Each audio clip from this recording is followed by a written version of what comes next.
Good evening, ladies and gentlemen, and welcome to round 7 of the ACRL GT3 Championship in 2018.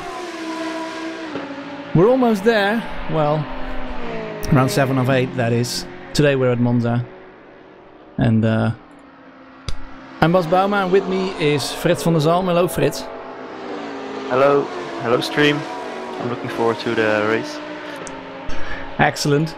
And before we go live to this practice session, let's have a quick look at the current driver championship standings. And there they are. In first place is Jacob Charcot, strong as always, 40 kilograms of ballast or not. Then in second place it's Philippe Simard. Philippe Simard, who's not here today. Well, he was gonna be, but then he wasn't. Some glitch with the check-in or anything. Rune Janssens in third place for NASA Racing, and then we have Albert Sultan. Blame in 5th place, Max Wandel then, Ronnie Bronson in 7th place, then we have Calamite, Timmy, ASD, Rob Lewis, Alezerx and Glubczynski. And then we go to the second page with Cortex, 13th place, he's here today as well. Then we have Adder, you have Ace Rod, Ace Rod is here today as well, the only Ferrari you have today. Then we have Petrol in 16th place, he's quite far down the list, even though he has 15 kilograms of ballast. That means he's pretty high up in the Split 1 Driver Championship, so this is the overall Driver Championship that you're looking at. And only 36 drivers that I'm showing you right now, but there are a lot more drivers who have taken part in this championship on the different servers.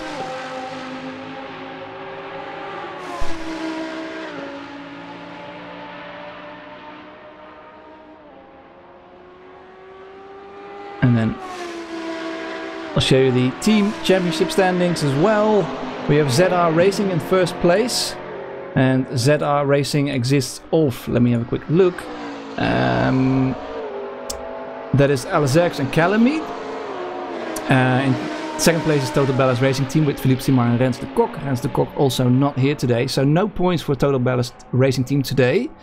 In third place is Supernova Racing number 1 with Timmy, ASD and a Petrol. Then we have Team Blackwind, Max Wandel and Milos Pavlovic. Haven't seen Pavlovic today yet.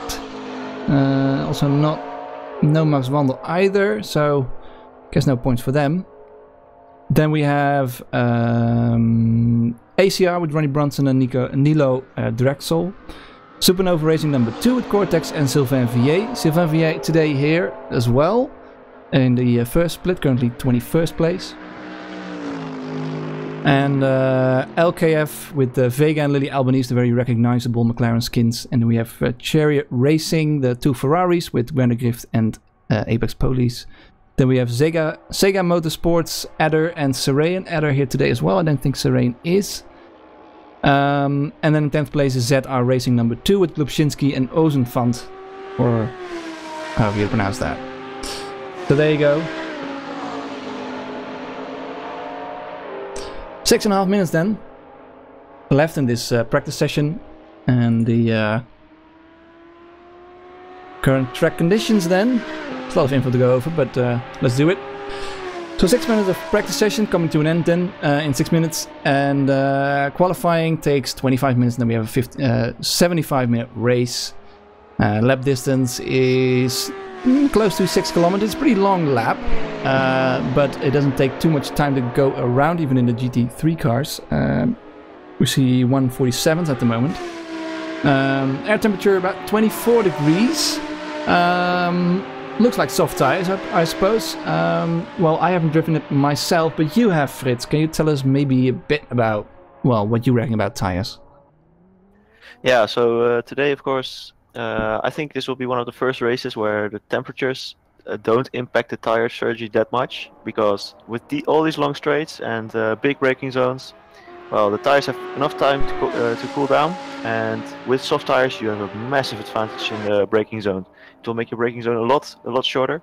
So I bet everyone will. I expect everyone to, in any session, go on the soft tires. I don't see any reason for anyone to explore the mediums or the hards, because. Yeah, also there's not that big of an overtaking delta on this track. It's because you can draft so much, you're gonna get past guys that are on the harder compounds very easily. So I expect everyone to be on the softs today. Right. Right now I'm seeing that there will be an exception, maybe a 10-minute delay, because sorry. Oh, sorry. I thought you meant the tires, because there's one guy right now exploring the medium tires. That too is an exception. Calamite is on medium tires. I saw him earlier in this session as well on mediums, but I was going to say that maybe Philippe is going to drive after all. We'll have to see what happens. So the server might drop out in a second, and then we'll have a bit of a longer practice session, but hopefully that can fix things, because otherwise I don't think Phil will have much of a chance against Jacob Chacot. Jacob, who's fast as ever. But, well, let's see what happens about that.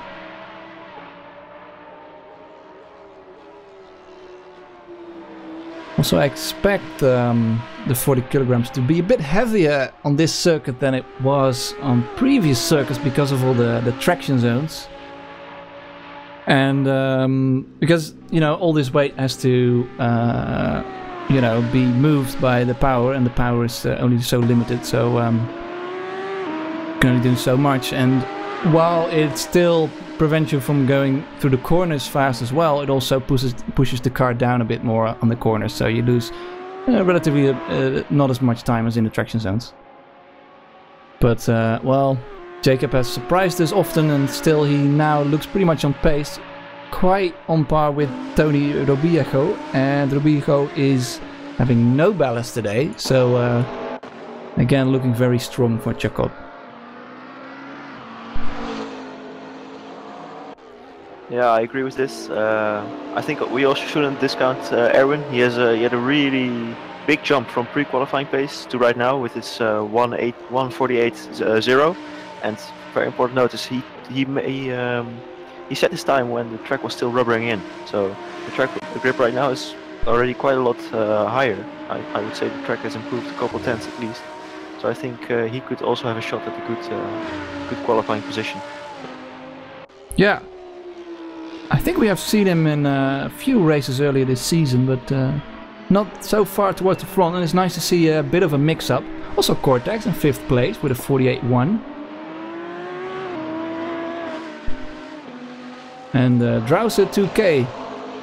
First time I'm seeing him, I think, or her, not sure. But Drouser then taking some liberty with track limits on the exit of Ascari. Of course, if you have too many offs, you will get a notification in the race, and then you might get a bit of penalty time. And then I think the server has stopped, as I see some cars flunking about. There we go. So let's go to a quick trailer, and we'll be right back when the server is back online.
And we're back. And look who's here. It's Philippe Simard. All is well in the world. So, a very short practice session then. 10 minutes, so we'll be starting the race a little later. Qualifying as well. But at least we've got more drivers. And more is better, I think.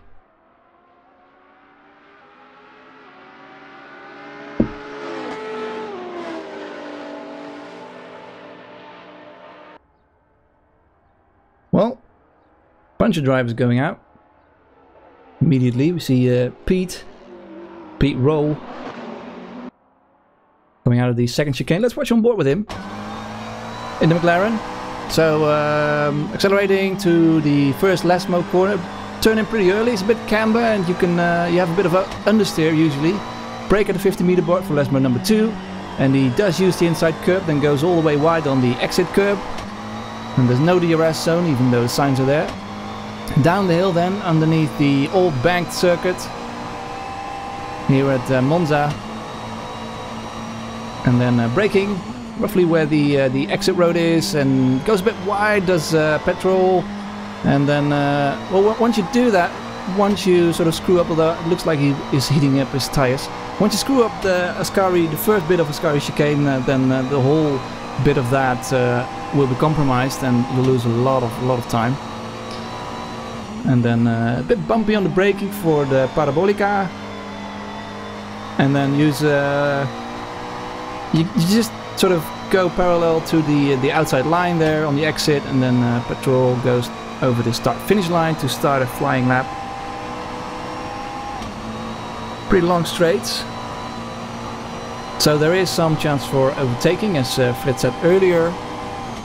There's a very small delta of difference you need between the speeds of the cars, the lap times. You don't want to use too much of the exit curb in the after the first chicane. Then petrol goes all the way to the left of the track to avoid the heaviest of bumps. Gives you a little bit of better traction, especially in the limited power of the McLaren. Brake roughly underneath the little bridge, and then through the second chicane, the Variante della Roggia, and again you are back at the first Lesmo corner.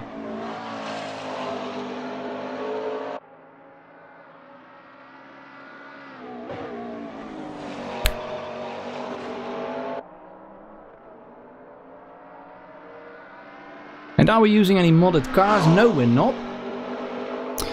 These are the default GT3 cars from Assetto Corsa. No other balance of performance or anything. So we're pretty vanilla today at Monza.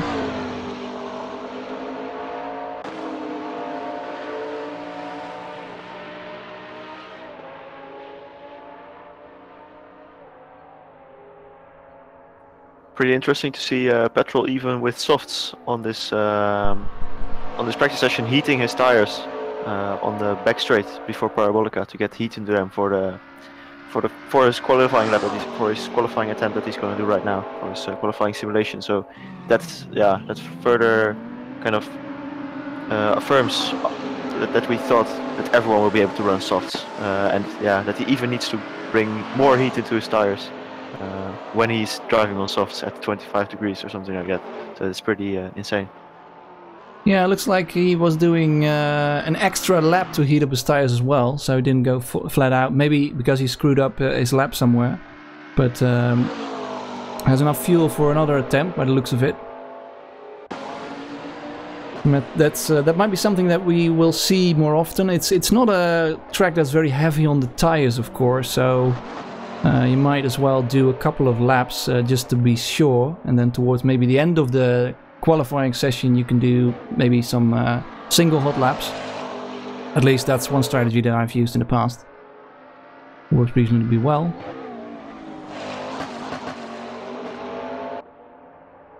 I see some cars going wide on the exit of the second Lesmo corner.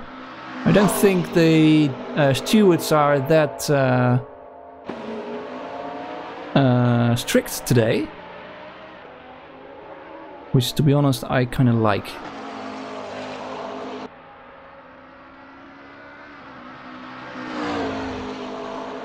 Okay, no, very wide. You lose a bit of speed, I think, on that bit of exit tarmac, and the exit of Ascari. I'm not sure. Do you know that, Fritz?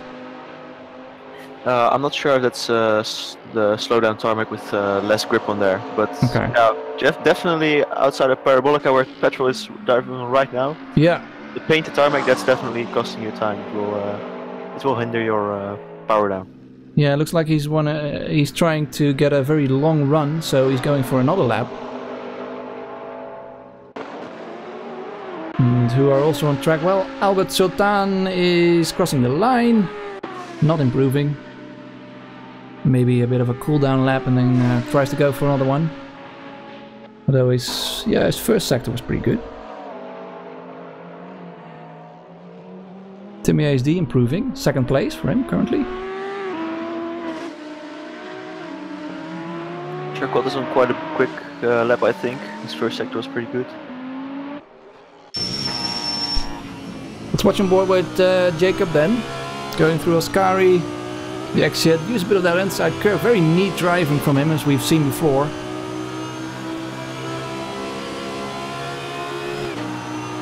Goes to the left of the track to line up for the Parabolica pretty early. On the back straight. Turns in, bumpy braking, bit wide. Tries to keep it on the inside. Does pretty well. And then not even all the way to the outside. Will he go into the pits? No. Plenty of speed in that car. And that's a 48.1 for him. 2/10 quicker than Albert Sultan currently. So today Chacot will be a yellow Lamborghini. Yeah, interesting enough, with the line that we saw in Parabolica from him, it was actually the quickest Sector 3 time so far in this session. So Yeah, although just when you say that, it is Ada who improves on that by 9 thousandths of a second in the last sector. Currently in 8th place then. Again, we don't have the biggest variety of cars. There's one Mercedes, there's one Ferrari, and then we have a bunch of McLarens, Audis and Lamborghinis, and I think that's about it. No Nissans again. Well, that's it then.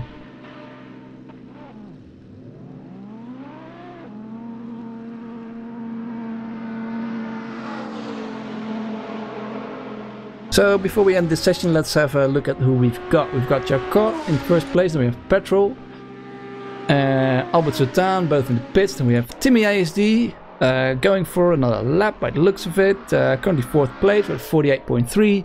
Then we have Blame been consistently quick, even though he's been using a keyboard in his Lamborghini. Then we have Drowser currently in 5th place, Drowser 2K. Lubczynski improving to 5th place. And then we have Mario Hauer with his nice white livery, which Fritz Cola. Adder in 9th place, the Sega team. Then we have Pessim again in 10th place. Nice to see him. He's been pretty much up there for the last couple of races. And we have an improvement by Phantom, who's back again. Philippe Simard in 11th place. Currently, we have Tom, the Mullabiel driver, in 12th place. Then we have Phantom then in 13th place. Cortex 14th at the moment. Rune Janssens only 15th place for him. Has a bit of ballast, of course, 30 kilograms. Well, I say a bit, but that's quite a lot. Matteo Lorenzetti, who was taking part in previous race as well, is back in the Audi. Nice to see him again. Then we have Jelle Wolters, that's Zebra JMT driver, number 17, or 17th place. He's number 921, but there you go. Then we have Mascal in 18th place. I've not seen him before, I think. Same for Manux. Manux in the orange McLaren, right behind Lorenzetti. Lily Albanese is back, 20th place. And we have Lucian Prochnika, that is, who is spinning, is totally out of control on the main straight. Tony Robichaud, sorry for my pronunciation sometimes, but I try. 22nd place for him. Well, he's been fast, so we'll be expecting him up there. We have Sylvain Villiers, who's currently in the pits, 3rd place. Then we have Calamite, it's been fast. Emily van Zetten, expecting some things from him as well. We have Vega, Ace Rod, and 28th place then Ronnie Bronson. Well, that's the whole list.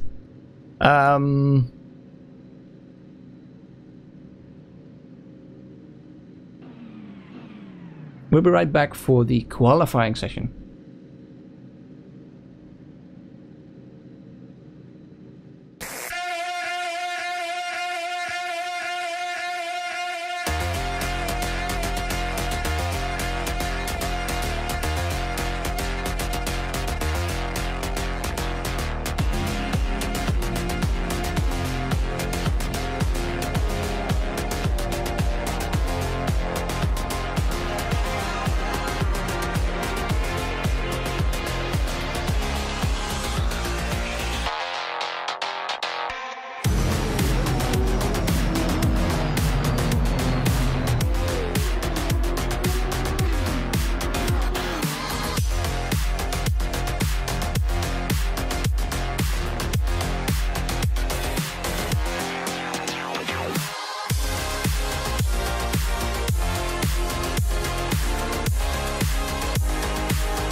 And welcome back.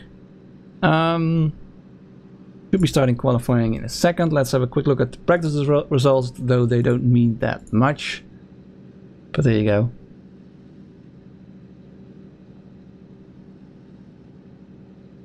Not everyone, of course, had a lap. But you can also take a look at the ballast. Chacot then with 40 kilograms. Then we have Petrol on 15. Albert Sultan on 25. He's been gaining some places in the championship. Blame on 20 kilograms. Then we have Philippe Simard on 35. Rune Janssens 30. Calamite with 5 kilograms. And let's see. I think we're missing one driver. Who's that then? Let's have a look.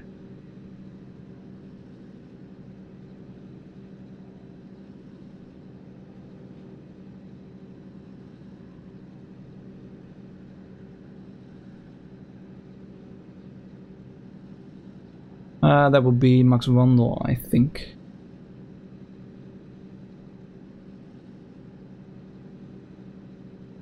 Yeah.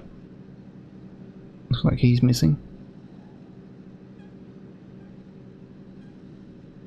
Okay, so qualifying almost starting. I think in a couple seconds, pit light will go to green and people are allowed to exit pit lane. Will of course be interesting to see if people elect to try to be the first one or try to leave some space and yeah, get their clean air to do some laps.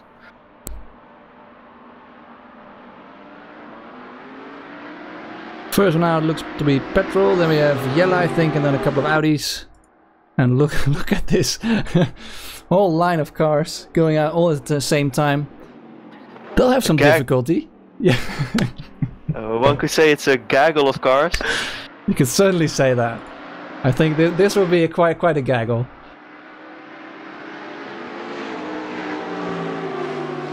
But you would think that you want some space around you. Of course, you don't want any faster driver coming up behind you, and you also don't want any traffic in front of you. But everyone going out then, by the looks of it. Can I find a track map? Let's see. Yeah, pretty much everyone is right now starting the second sector. Well, there are only about 5 cars, I suspect, left on the main straight. We're now in turn 1, so yeah. They can't wait. Of course, you're in a bit of an advantage if you are, well, if you would be exiting the pit right now. There will be some slower drivers in front of you, but the track will be improved, of course, as all the drivers are in front of you. Although that's only a minor advantage, I'd say. Yeah, it's definitely a trade-off. Personally, I always am one of the guys that likes to go a bit later out of the pit lane.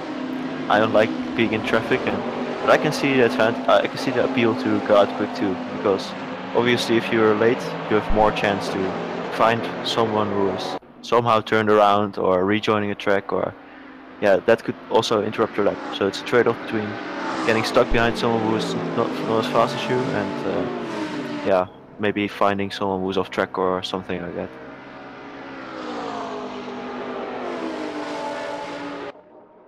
Petrol and starting a lap, Glubczynski right on his tail. Let's watch on board with Glubczynski in the Audi. We haven't seen the Audi jet yet, we haven't seen much of it. And then again, Petrol avoiding the bumps while Glubczynski doesn't. The exit of the first chicane. I'm gonna hug the inside of the Grande Curva. I think that's how it's pronounced. Hitting the inside sausage. Using a bit of the exit curb on towards Lasmo. The first Lasmo. Turning early. Looks like a well balanced car.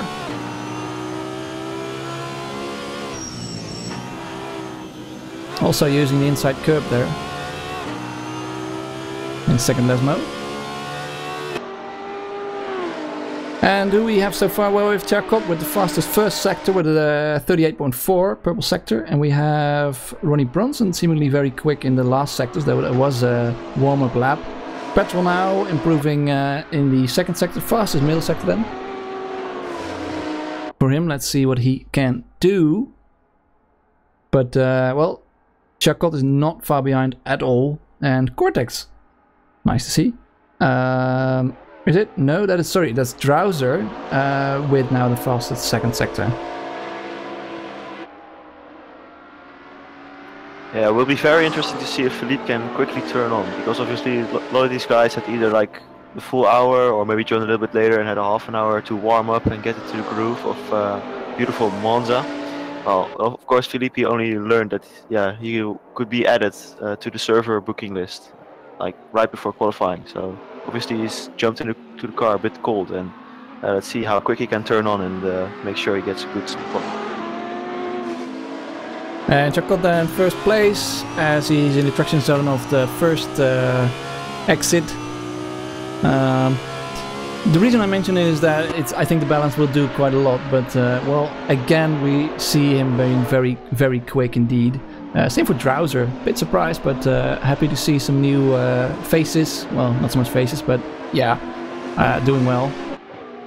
And I hear that the live timing is back. There's a link in the description of this video, so if you want to look at live timing on the second screen or whatever, you can check that out. There's a bit of delay, I think, between the stream that you're seeing and the live timing. The live timing will be a bit ahead, but whatever, right? So another purple sector then for Chakot.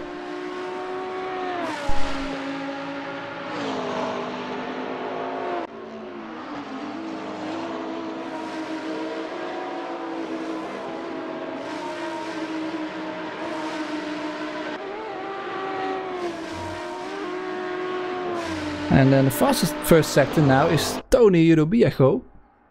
And 38.2.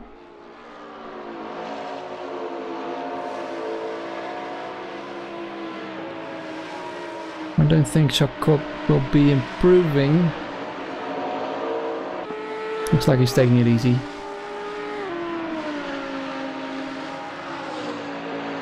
Setting up for another fast lap then. Only just a bit off his previous lap time. Glubczynski in second place now.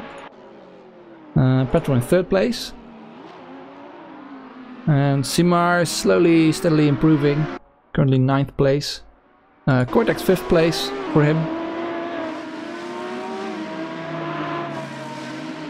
Prognica, sixth place for him. Another yellow Lamborghini. Lamborghinis, of course, I suspect will do very well, as we have Albert Sultan and then Tony Rubiejo setting fastest laps, and Rubiejo even 3/10 faster than Albert. And now he's stuck right behind the McLaren of Lydia Albanese. Yeah, Rubiejo really aced both first and second sector on his lap.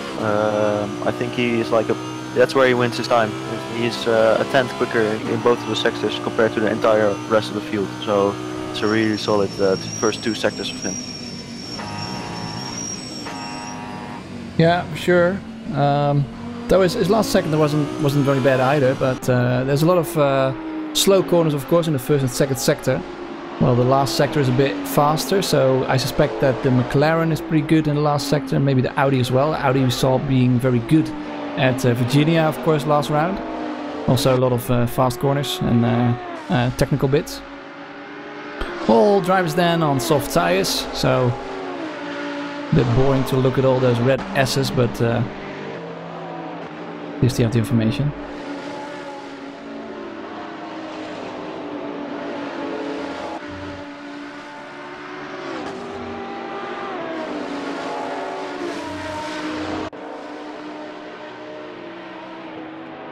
I think the biggest surprise for me is Rune Janssens, who was already a bit off pace during pre-qualifying, if I remember correctly.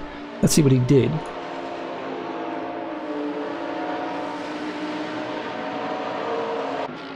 Did 49.2, which was about a 7 or so tenths, 6 or 7 tenths off the fastest lap in pre-qualifying. Was even quicker in the AMG, so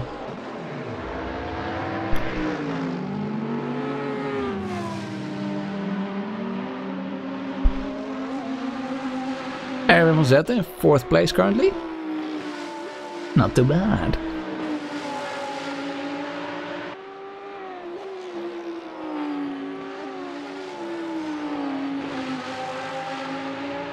Is there anything else we might mention? Well, Sylvain Villiers, he's in 23rd place right now, exiting the pits. We haven't seen him yet in the first split, but has been the teammate of, let's have a look, I think he teamed up, or he's one of the Supernova drivers, let's see. I think Cortex? I think so, you're right. So many tabs. Yeah, that's right. So currently they're in 2nd place in the Supernova Racing number 2 team they are. And Villiers actually had, I think, his 100th race in Barcelona, if I remember correctly. So that's about 5 races ago. 5 or 6 races ago. So this will be his 105 or 106th race. As Matteo Lorenzetti is improving, 48.6 for him. But nice to see him. He's been well, part of ACRL for a long time. So finally this season we see him in 1st place. He goes very wide in the exit of the 2nd Lesmo, a bit onto the grass. Will be losing some time, of course. It's an outlap, but he's already trying to get a feel for the grip that's there and trying to get the max out of his car.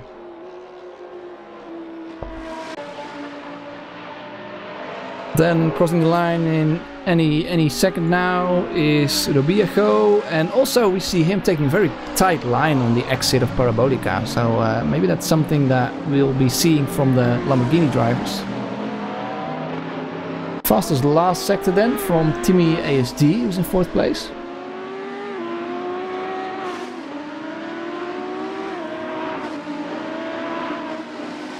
Not using the exit curb in the first chicane.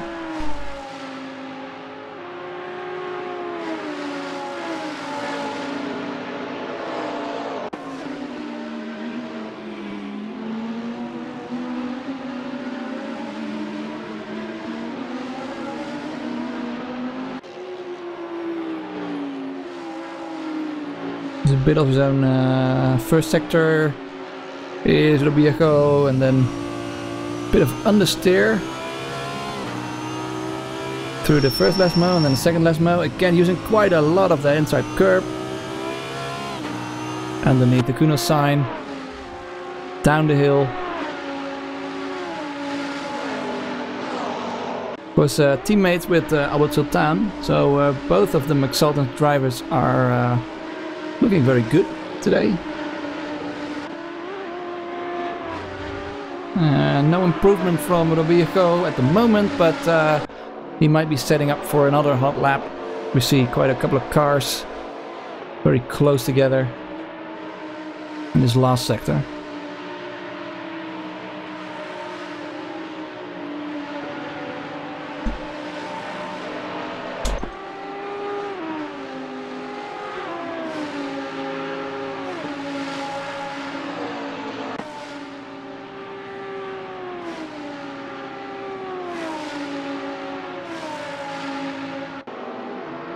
Okay, very interesting that even after like 30 minutes and the first stint of qualifying, I presume everyone is pitted by now for fresh tires and more fuel. We still see a heavy balance on where the cars are on the track. Like most of the traffic is right now in between turn 1 and Les Mo 1. More than half the cars are on there.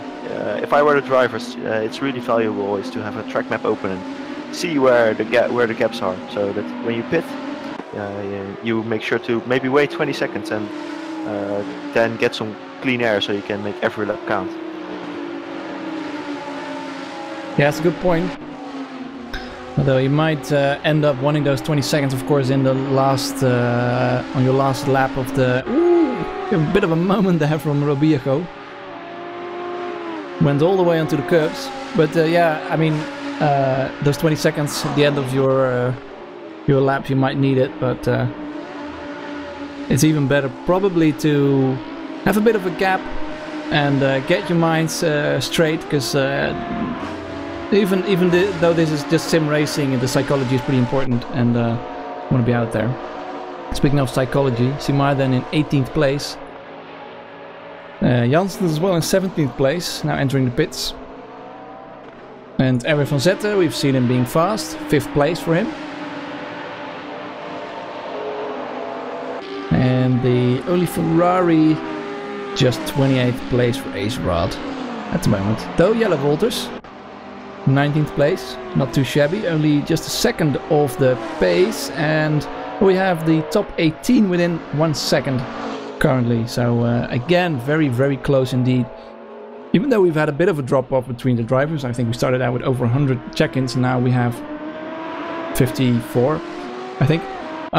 Still, the field is very close together, and we see most of the first split drivers pretty loyal and taking part in every race as far as they can.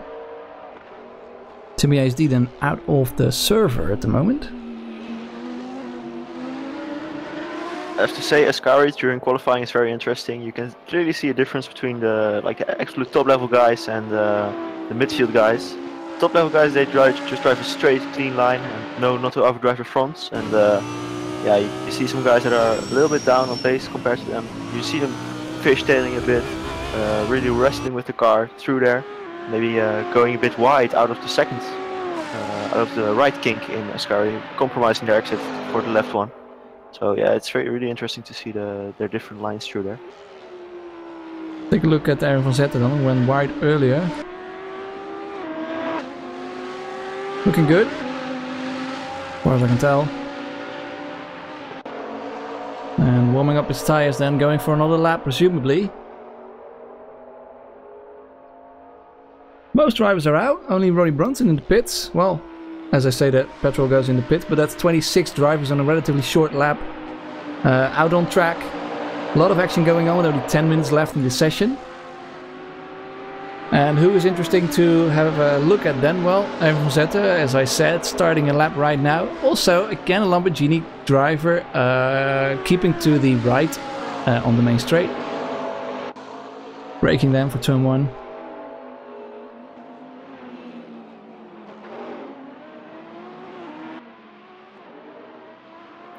Yeah, both Simar and Janssen currently still very far down the field from where they usually are battling the guys. And Simar just starting his hot lap. He just came out of the pit with an hot lap, and very curious to see in the last 8 minutes if he can improve a bit, because yeah, both Janssens and Simar, they're a bit down from where we usually expect them to be. Maybe it's really the ballast that's hitting them hard here. Although Sultan and Charcot are really still doing good, even though they have a lot of ballast too. Yeah, although Charcot 4/10 of Robiergo's time, so maybe the 40 grams finally taking its toll then. But if he can get a good result then and stay in front of Simar, I suspect that he might have the championship in the bag already before we even head to the Nordschleife in 2 weeks. But, well, I see a couple of green sectors, some personal best sectors. I see Calamite currently in 7th place, I haven't seen much of him, but fastest first sector for him, or at least personal best on his previous lap. And other than that, no purple sectoral, even though the track is still improving, of course.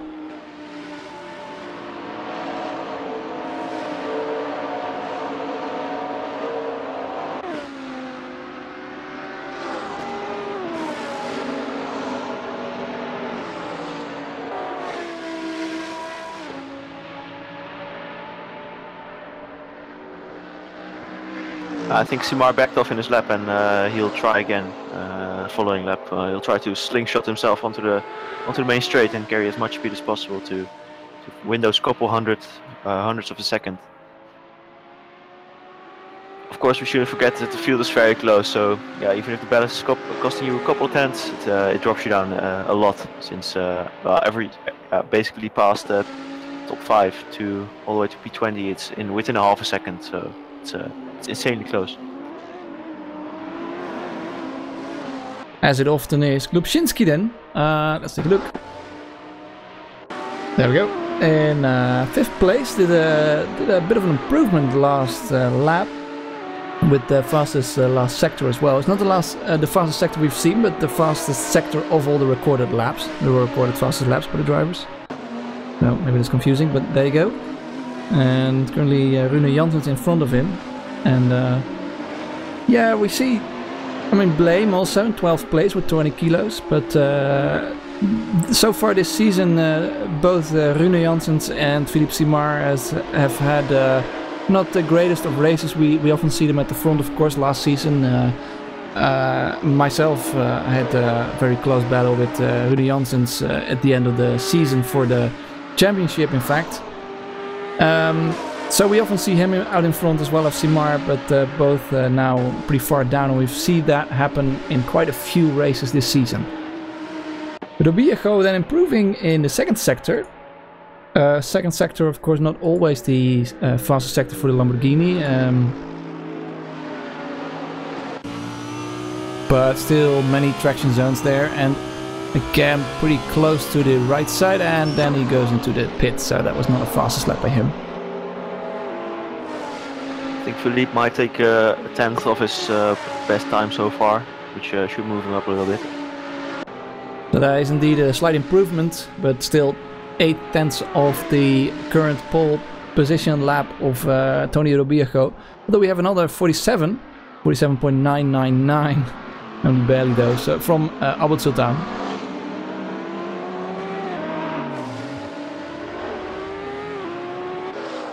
It's interesting to see that we see certain drivers really abusing all the anti-curbs, all the sausages there are.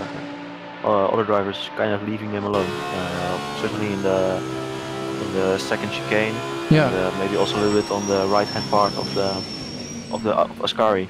There might be a difference in cars there, how they handle the bumps, and also maybe driver preference will play into part there. We saw Simard then also take a lot of the sausage on the first apex of the 2nd chicane. It shouldn't be hurting you too much, because you want the exit speed, and then Simard then overdriving his car. You want that exit speed, so you're not cutting the 2nd sausage, but maybe you can shave a bit of time by using the first sausage curb on the inside.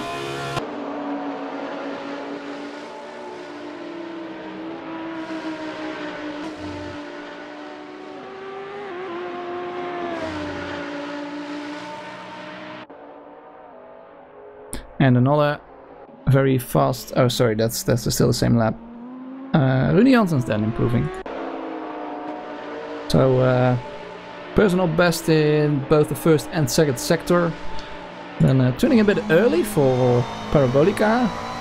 Struggling a bit, trying to get the car under control. That was only slight, and then sticking to the right side of the track, shortest line to the start-finish. And still 20th place for him. Yeah, shame. It looks like he's quite down on the final sector, where you wouldn't expect it for the McLaren, to be honest, because you'd think, well, Parabolica is where the car makes up its time, as well as Ascari. But as a comparison to Drowser 2K, he just loses 4 tenths in the final sector alone, and they're both in the McLaren. So definitely something up there. Yeah, you wouldn't suspect that the ballast will be doing too much there in the last sector, although of course there are some quick corners, but you expect it to hurt more in maybe the first and second sector, although...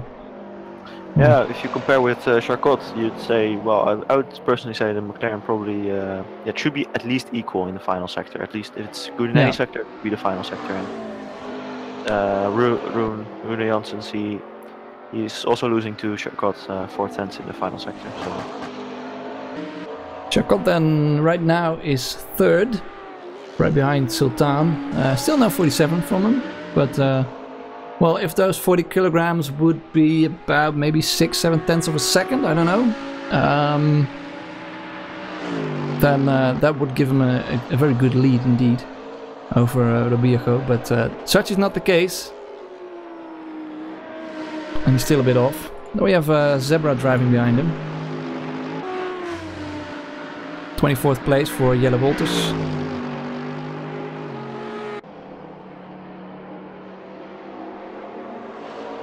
And quite interesting to see how the drivers are heating up the tires on the back straight. We saw that, of course, when we were starting out qualifying.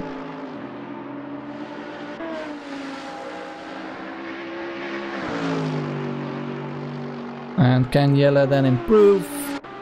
Yeah, he does. That's a good improvement for him, 19. considering he was 31st on pre-qualifying, so that's definitely not bad. I heard from him he's shooting for top 20 finish today. Look at that. It's also very interesting. Oh, sorry. So also very interesting is right now everyone who's on their lap is on their final lap, so or can start their final lap right now. So anyone who starts a new lap right now, that's going to be the final lap. So it will be interesting to see who can keep their cool in the final try they get.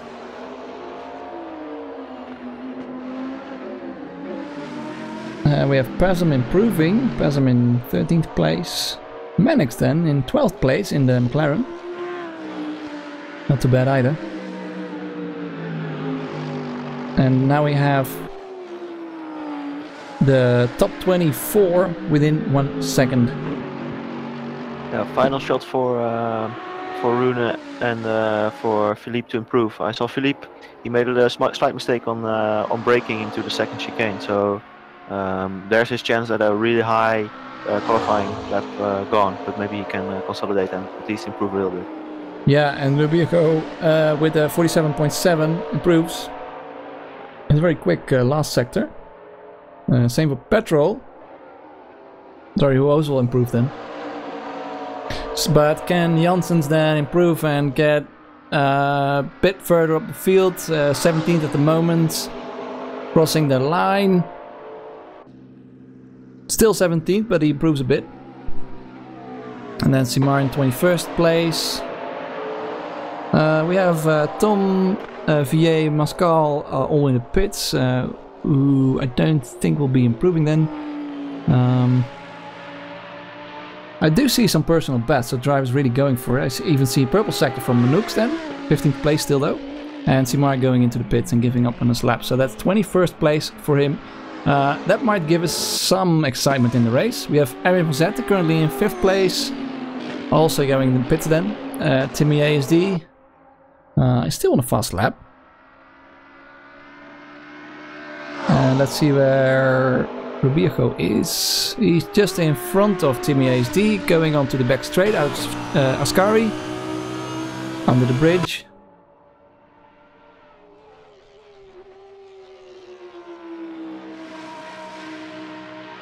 not improving right now. He might be abandoning his lap.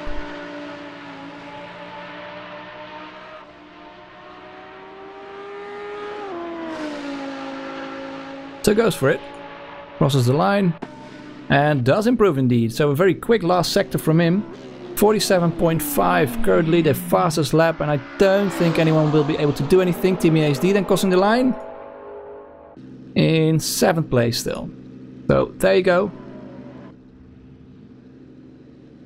Let's then have a look at the qualifying results. Here you go with fastest lap by Tony Robiego.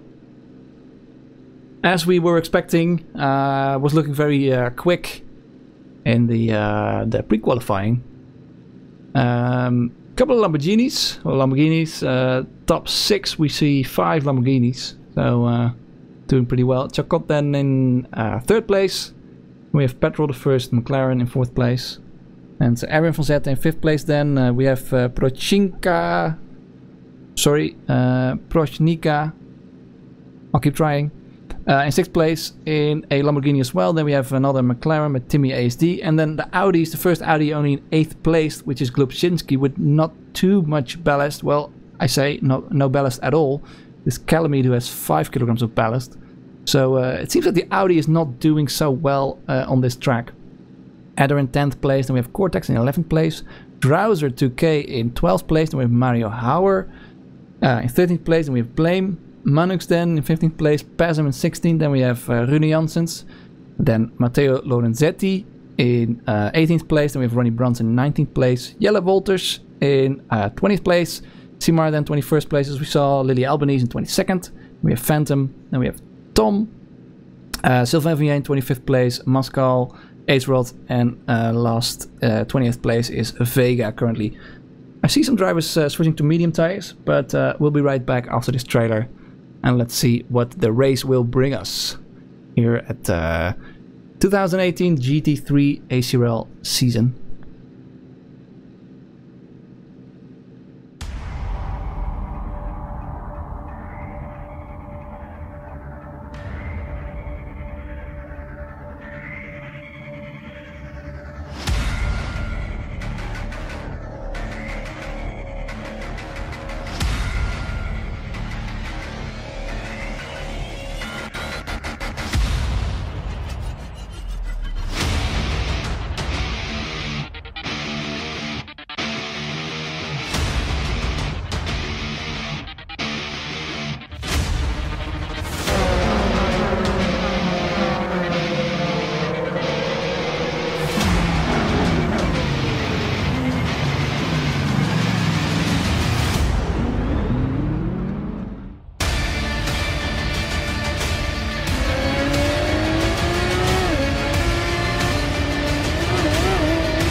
And welcome back. Oh, there's a qualifying result.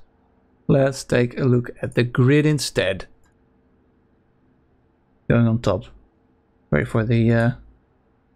Let's do that again. Here we go then. So here is the current starting grid. The drivers are all lined up with 1 minute left before we start this race. So I might have to cut short this this grid graphic, but yeah, Tony Robiego looking very good. No ballast for him, so he'll probably have very good acceleration, and it'll be very interesting what happens with Chacot and Petrol, who are on the second row, and behind them are Van Zetten and Prochnika with no ballast. So I expect them to have a pretty good start, but let's see what happens. So this is round 7 of the ACRL GT3 Championship, and we're about to get on the way We still see a couple drivers hovering the medium tire, so it will be interesting to see if they actually elect to pick that one. I don't think it's a smart idea, but lights are about to turn on, so... And let's then head to the race. And the lights are on, 6 lights on. And the drivers are away, and we see all the drivers getting away then. And can I find Superstar from Petrol. Superstar from Petrol and Chacot. Superstar indeed, all the way on the inside into turn 1, and then we have Chacot on the outside, and then that's another inside who has the better acceleration then. Out of turn 1 we see some bunching up, but nothing too spectacular, no very hard incidents so far, very good to see. Everyone clean through T1, very nice to see indeed. And oh, I saw a crash there in the Grand Curve, so...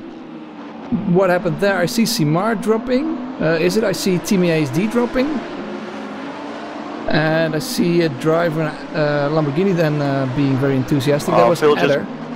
Philippe just got wrecked out by someone who totally missed his braking point into the second chicane. There was a bit of a dive bomb. People were slowed up because of an incident, and someone didn't see the yellow flags, unfortunately. So Philippe, right now, yeah, I don't think it's the very last place, but. Yeah, all the way in the back. Unfortunate. Let's see what he can do from the back. Yeah, and we do see then 4 drivers on medium tires. Sultan looking a bit quicker than Chacot. Chacot in second place and with a bit of a train behind him. And did we see someone PlayStation in the corner there? Yeah, Tony Rubiejo totally PlayStation in the corner there. He channeled his inner Sergio Canamasis from GP2. Gotta say, yeah, not an ideal start for him. P8 after he started from, I think, P1. So. Yeah, it was pole position for him, and then, well, he's a bit under attack from Cortex, currently in 8th place, but then we have Sultan and putting his car next to Chacot, going for 2nd place, crossing the line, and this is a drag race. And Petrol with a very, very good start. I wonder if he had a jump start. It was pretty hard to see. Late braking from Sultan, still making the corner. Although Chacot looking very good on the exit. Can he get a slipstream? Or what will happen?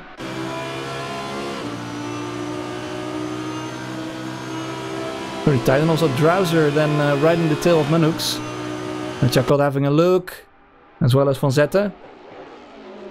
Van Zetten trying a move? No, just a look then. And Drowser then on the inside of Manux, but Manux having a bit more speed. And I'm glad to see that Simar and Adder are still in the race, currently driving, although they're pretty far behind. And Blame only 13th place then, having a whole gaggle of cars behind him. Pass him on his tail.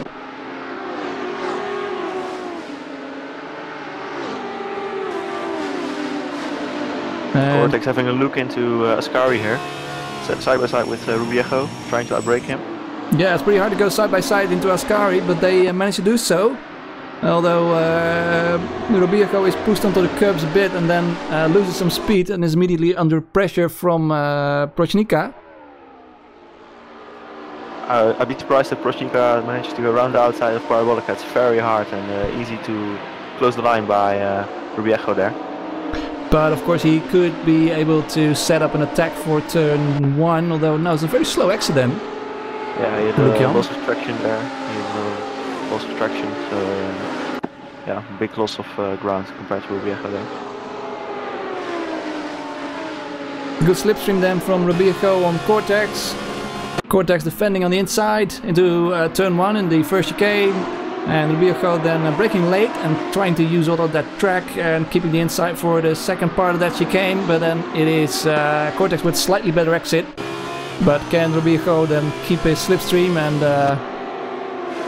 well, he's getting the shorter distance to the De La Rocha chicane. And then managed to eke out in front of Cortex. So still 8th place then for Rubiejo. though not without effort. You see, Blame just messed up his second chicane exit, and he just lost 2 places due to that. So not an ideal start to the race from him, and also under attack into Lesmo 2. Maybe Phantom has a look at it. Yeah, and it was Phantom then earlier who we saw be pretty optimistic in the first lap in the second chicane. And a lot of fights happening. Well, we've seen fights all the season, of course, but this is a track that lends itself very well. And then we have Wolters then on the attack on, who's that, Ronnie Bronson. And side by side, Ronnie Bronson not giving up. Though he is pushed then onto the curbs and loses out a bit, and then immediately under pressure from Tom. Yeah, outside into Ascari is bad news. You definitely want to keep the inside there, and yeah, that's the optimal line to keep.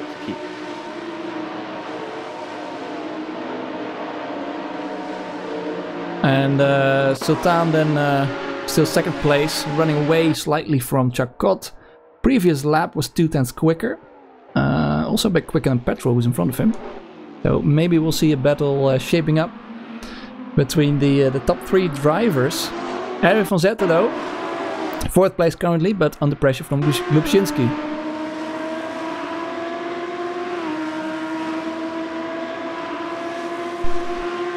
Yeah, this is a dream scenario for Petrol, of course, especially in the McLaren, where it's if you have a Huracan on your ass, it's on your tail, it's bad news. But when you're in free air, yeah, the lack of top speed, of course, is not as bad, because you don't have to defend it against the car. It has like 7 kph more top speed on all the straights.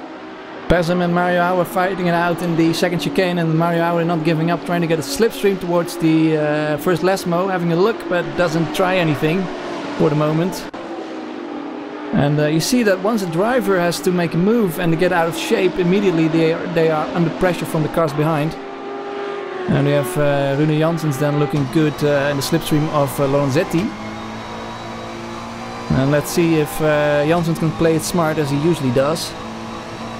Although no one is without mistakes, as you found out last race as well, didn't you, Fritz? Yeah, definitely. It's really easy to slip up. Yeah, mistakes happen really quick. It's really interesting to see that Blame actually elected to start on medium tires as well as some other guys, and that's I think also the reason that you see Blame falling through the order right now and under attack by Wolters. Yeah, and speaking of that, looked like he was warming his tires. Blame, of course, on medium tires, so trying for something different. Maybe a splash and dash towards the end of the pit stop window. Pit stop window, of course, opening in 7 minutes. And Sultan with another fastest lap now, within 2/10 of Petrol.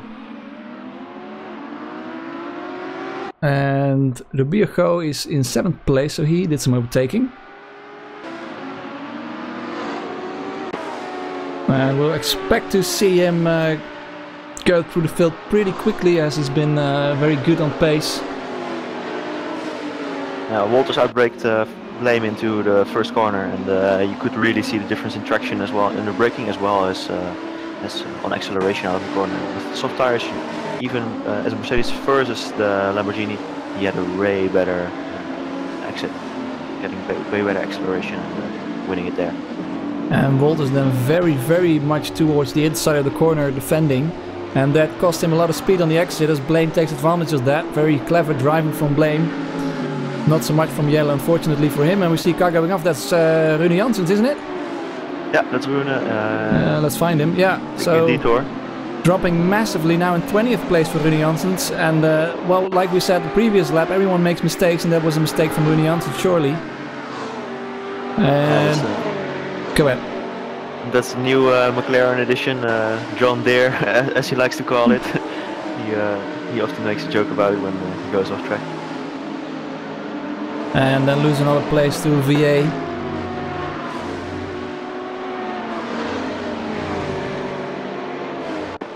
Yeah, that's one of the tricky things definitely in a race. Even though softs are the optimal tire in this race, in the corners, if you mess up and overheat your tires, you'll still be overheated for the next corner. And it will be hard to get it back into the operating window until you again get on a straight and get it cooled down again. So even if you get off track, it will be hindering you in the following corners too. So that's what happened to Roon there, and now he's stuck behind the car mediums, which will cost him even more time.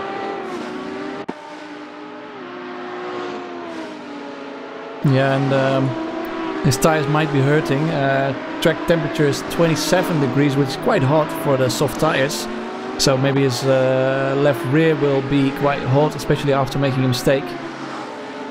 Rubio now in 6th place. There's a lot happening that I'm not seeing, but Rune Janssens then trying to overtake VA again. Inside second chicane. Interesting to notice Sultan and Chakot were closed up a lot to petrol. The gap was 1.4 seconds at one point. It's only down to 4 tenths right now. So we can maybe see a battle shaping up right there. Yeah, and Rubio then also, well, as I said, 6th place now, but very much on the back of Manux's McLaren. Struggling on the exit of Ascari.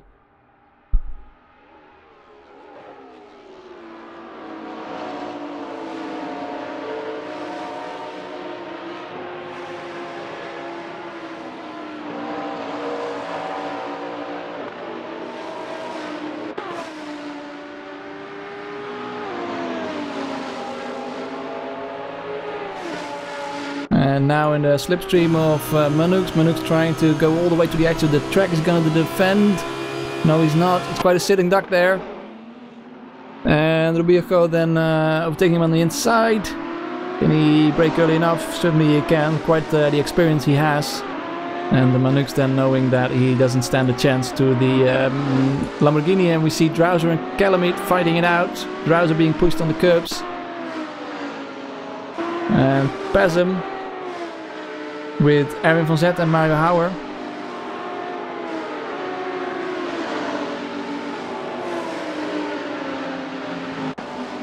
I think Blame is starting to regret his decision based on regarding his tire.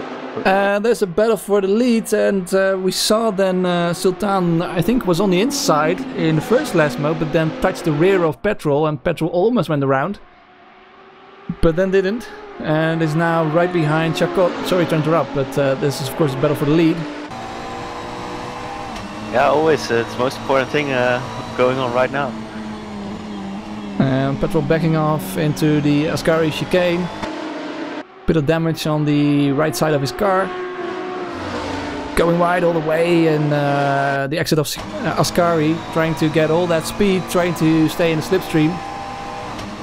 Of course, major disadvantage being in the McLaren currently. And yeah, also being a car that needs to overtake around Monza in the McLaren, it's going to be a really hard task. The best he can do is put pressure and see if he can make a mistake. Otherwise, I can't see him trying to stick a move somewhere.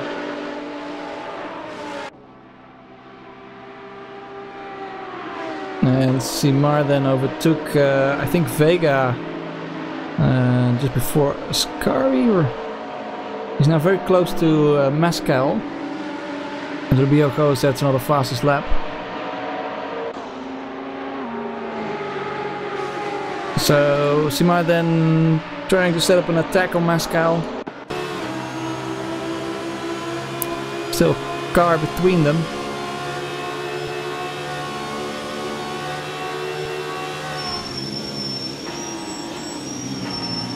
Nice to slot back in.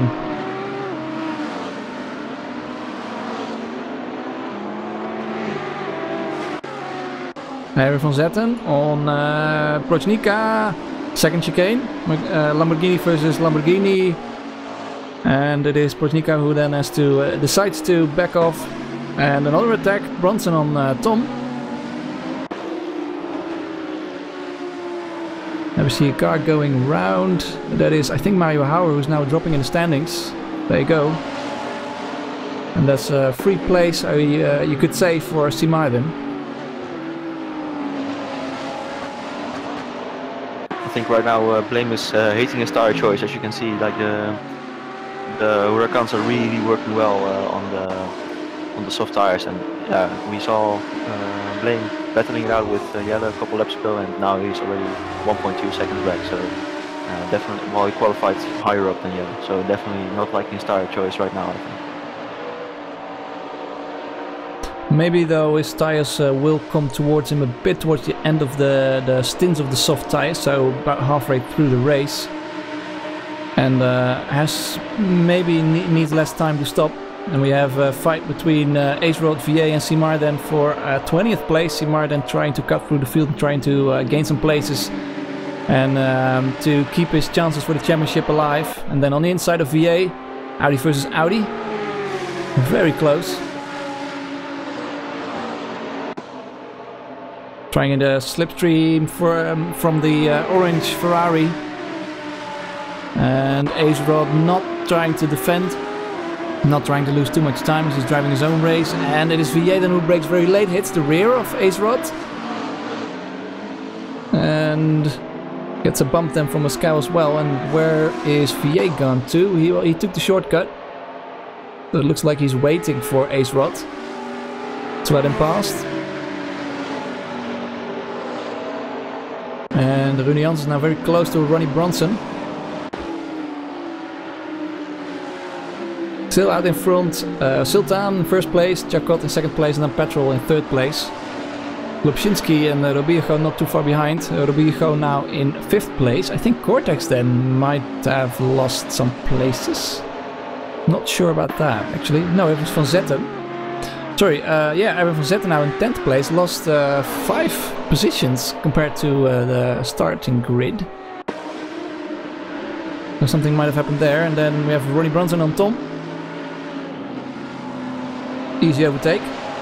Textbook move from Bronson, really showing his experience. He's been driving very solid throughout the whole season. We haven't seen him involved in many incidents or anything, so hats off to him. Yeah, Tom though with a bit of a slipstream. And as said, McLaren not the fastest on the straights, so if Tom can play it smart, then maybe he can set up an attack. Trouser 2K electing to go for the outside on turn 1, trying to make a move on Calamite here. Very interesting choice. Ronnie Bronson forcing Tom towards the right, trying to make life difficult, braking for the first chicane.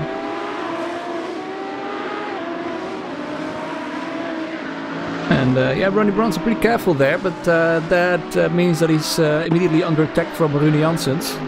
Let's have a quick look what's happening with place number 8 and 9 and number 10 as well. They are touching. There's Trouser 2K with Calamite. And Calamite losing some places.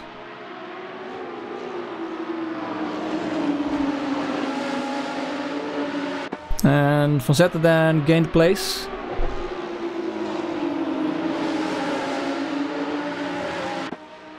Yeah, it's very busy out on track there. Everyone really bunched up still, and you can see these guys are not afraid to trade some paint. It's interesting though to see that I think beyond around P9 you can see a big gap to the guys ahead. The gap's starting to open up a little bit. Yeah, lovely to see indeed all these battles throughout the field. But it seems to be settling down a bit.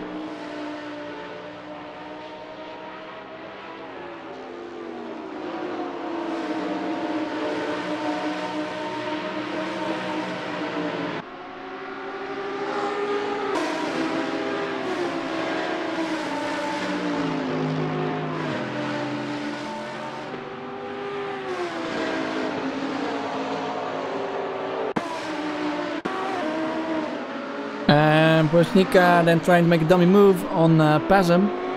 Looked like he was going for the outside, but then decided to go for the inside, but not braking late enough. And that might just cost him. Because he doesn't have the best of exits, and Pazem now right on his tail.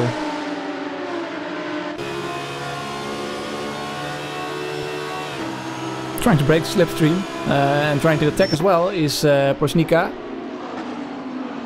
And then I think Pazem just turned in. I think unfortunate contact. I saw it from an eagle eye view, and in my opinion, Brosnika was a bit opportunistic there, trying to force the issue with not enough overlap to claim the inside there to that final corner. There you go, as we saw Phantom go off track a bit through the gravel and is now under attack from Yellow Voltage. Yellow Voltage putting his car next to Phantom, though Yellow Voltage will be on the outside in Ascari, and we haven't seen many successful overtakes on the outside then. Yeah, it really depends on how the car on the inside behaves. Turns in. Unfortunate, it's very unfortunate. Very unfortunate indeed, although luckily they're not collecting any other drivers, but yeah, it's hard to say who did what there. Yeah, I think might just be a racing incident. I'd say Phantom was down pretty far. He didn't have that much overlap and tapped the rail of Walters, but yeah, hard to judge in an instant. Chacot then really close behind, now losing quite some time. Very close behind Sultan. There might have been an illusion because of the slow speeds in the chicane, but still.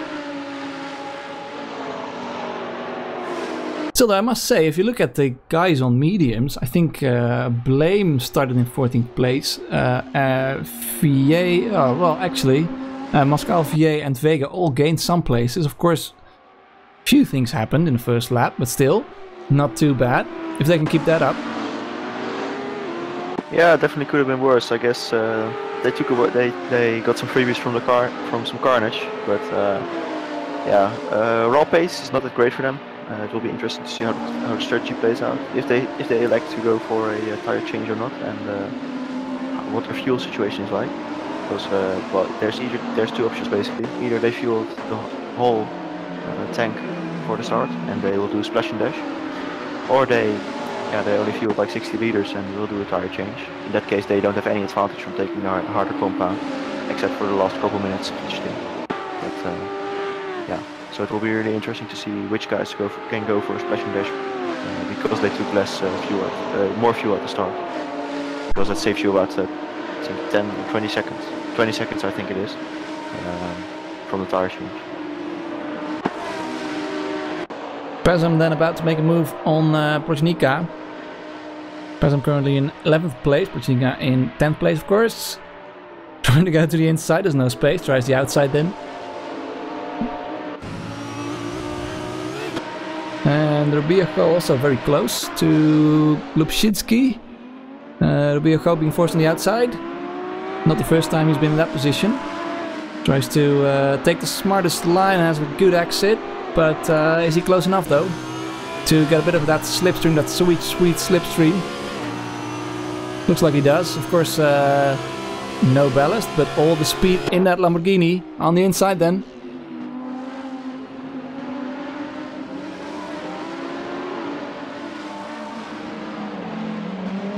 And they barely keep each other alive, but it is Rubiojo who seems to be the winner of that little scrap.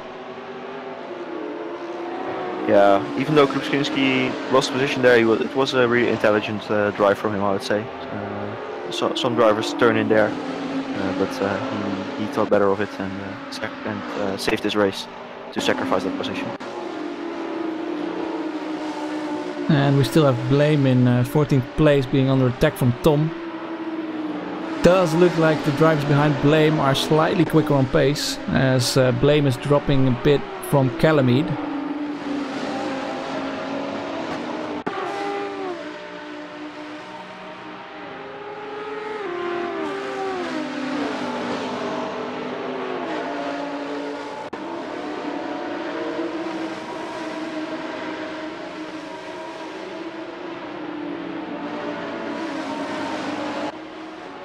And Eder then, suddenly losing a lot of time. I think he was off the track.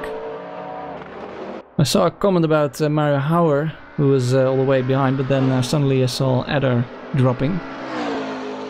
Not too great of a race as well. We saw him off track, I think, in the first lap. We have Erwin van Zetten making a move on Drowser. Drowser defending. And, well... back into the slipstream, tries again. Maybe he went off the throttle, that would have been a very, very smart move indeed. And then making a move in behind him, we see Brzezinski and Pasm still.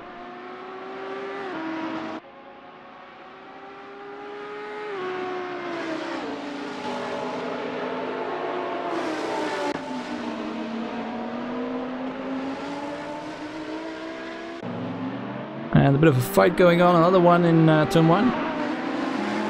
Jelle Volt is flashing his lights towards Ace Rod.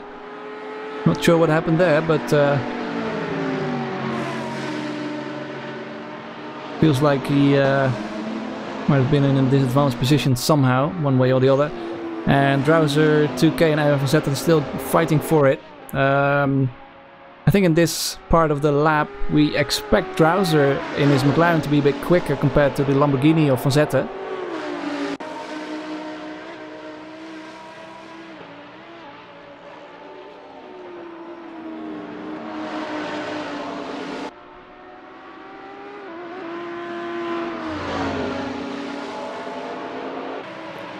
Just a side note, while we see the battle forming, Sultan and Petrol really pushing the accelerator hard now. They both put in their fastest lap of the race in the last lap. So that also shows the tire life of the softs, that even after that we're in 25 minutes, they're still good to put in best laps, personal best laps. And we saw Ronnie Bronson going for the overtake, and then it is Tom who got hit as Ronnie Bronson went back to his go back to his racing line. I'm not sure if there was space or not, but somehow it might have been a racing incident, but somehow the drivers managed to touch, and it was Tom who lost out a bit. Or lost out by going off the track, in fact. We'll screw him and his tires. And Simar then won a place, as did Ronnie Bronson, I think, but yeah.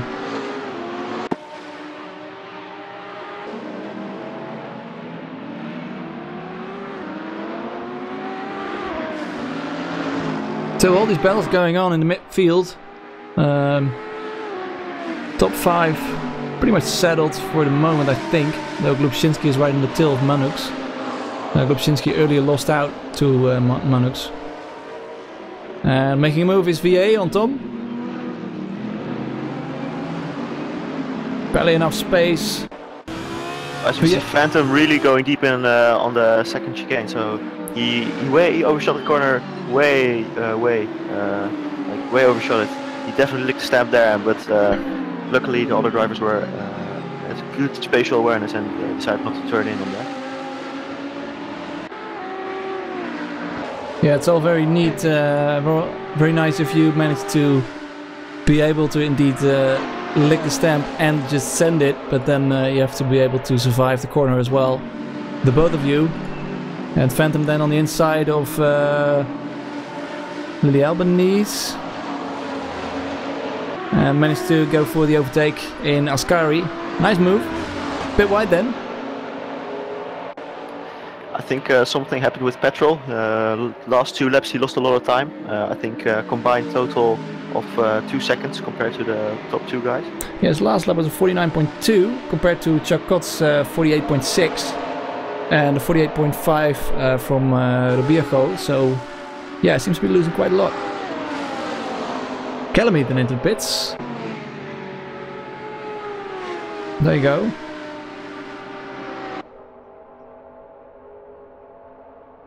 Yeah, Petrol putting in 2 back-to-back mid 49s, so definitely losing a bit of pace compared to the Huracans there. That's interesting to see if it's due to tire wear or driver error maybe. Calamite then changing tires by the looks of it, heading out of the pits right now, but in 27th place, so lost quite some time. But maybe he can have a bit of an empty track. The adder seems to be right in front of him. But if he can make a quick overtake, then maybe it doesn't hurt him too much. Yeah, a little bit of an interesting strategy call right there, because it will mean that you have to do a 46-minute stint on one set of softs. Definitely suboptimal for pure race pace if you're on track. But if he thought he was in a lot of traffic and being held up and losing time battling, it might in the end pay off. And Drowser and Van Zetten then still fighting, but doesn't look like there's enough speed in that McLaren. He has a very good exit in Parabolica, right on the tail, right into the diffuser of Van Zetten. But does he have... Yeah, he must stay in the slipstream for as long as he can, I think, to have a bit of that speed. Sometimes you want to back off just before the exit of the corner, just a little bit, so you get a a longer run. And then Drouser slotting in back behind Van Zetten. It's very hard to make a move in that McLaren. Ronnie Brunson and Rune Janssens. We saw him battle earlier, but going for 14th place. Ronnie Brunson breaking way late. And then has to cut the chicane. Will he lose another place to Simar then? Well, Simar has all the speed. And Ronnie Brunson has barely anything. Yeah, interesting to see if Simar will pounce on this situation, especially considering, of course, Brunson's tires won't be in optimal condition right now after he just smoked them on the first corner. Decides to go for a move, and Ronnie Brunson then defending. Oh, I think it was a bit optimistic from Philippe. I don't think he had enough overlap there to force the issue, but I can understand that why he wants to be aggressive and get it done there. I don't think it was a once. I think it might have been a little bit of a one-sided incident there. Yeah, I'm not sure I entirely agree. I think I was looking on board with Brunson, and it looked like he had pretty much half a car overlap.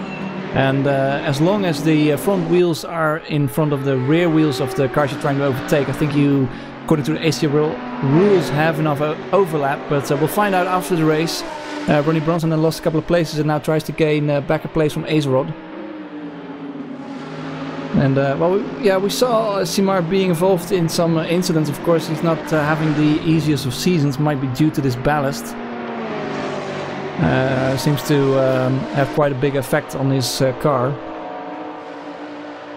Yeah, I think coming back on the incident, considering the front wheel to rear wheel rule, yeah, he should have had like enough overlap. Of course, it was very close, and being in a defending car position, it's kind of always smarter with 40 minutes on the clock to decide to live instead of trying to close the door there. Yeah, I agree with you there. It's a shame we don't have replays. It looked like Brunson then tried to push Simar really far towards the inside, towards the left side of the track. And of course, that gives you both of the drivers a very hard time on turning, and there won't be enough room as we saw. Ronnie Brunson again having a bit of a struggle braking for turn 1. I don't know quite what's happening here.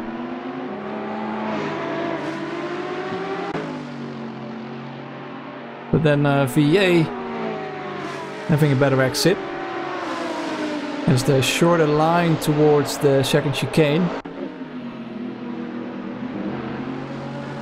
So it's kind of a reversal from the lap before, although that was with Simar, of course. But yeah, a little bump from Phantom. Rubiejo just put in the fastest lap of the race so far, and it looks like he's closing up on petrol quite quickly. Sultan also still increasing the gap to Charcot, so he's looking very strong right now for winning this race. Yeah, although it is very close, if anything happens with the pit stops, well, you never know. But Sultan, of course, earlier this season won a race on track, and we had an interview with him. But then later that win was taken away from him by having too many cuts, and it handed, I think it was Simar handed the win. But another chance then on Monza. Good track for the Lamborghini, but can maybe Sultan then take revenge and have a win on this track? We'll see.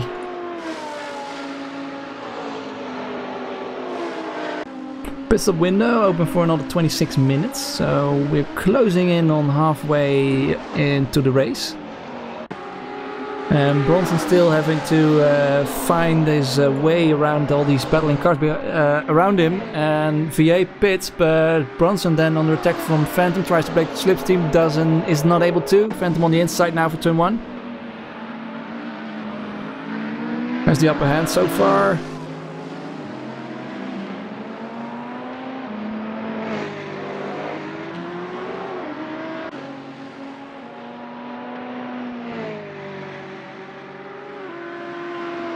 Yeah, once you're in this position again, it's very hard to come back with McLaren.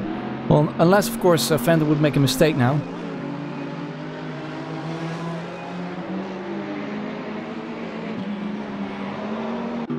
He definitely did run a bit wide there on the left-hand side of that chicane. And while that's happening, Lily Albanese also closing in on this little scrap. So we have 3 cars now battling for 19th place. Another interesting fact about Monza is, of course, the pit lane is pretty interesting and different compared to other tracks.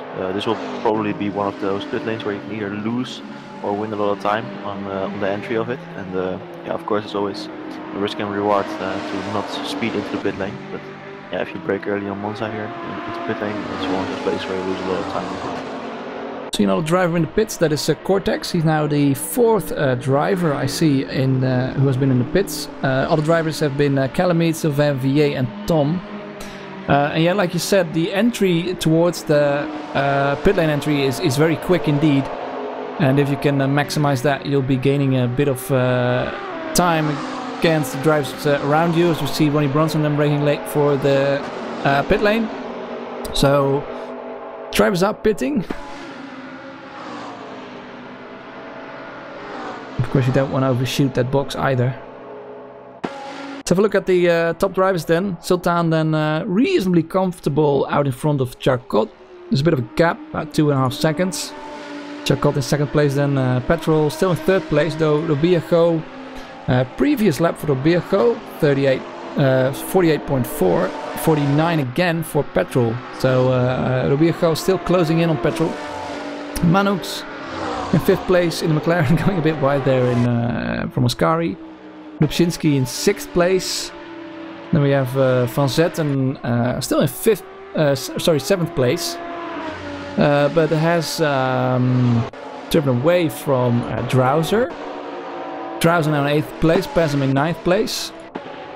Prochnika in 10th place. Then we have Lorenzetti in 11th place. Blame in 12th place now. Again, getting back some places.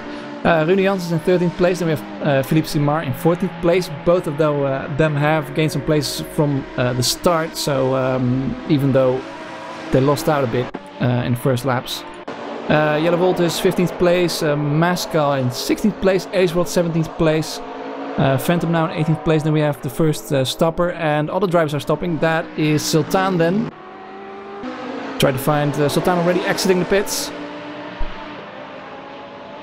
Now in 11th place, not too much traffic in front of him, that is Simard. Simard, of course, will expect him to have a bit of pace.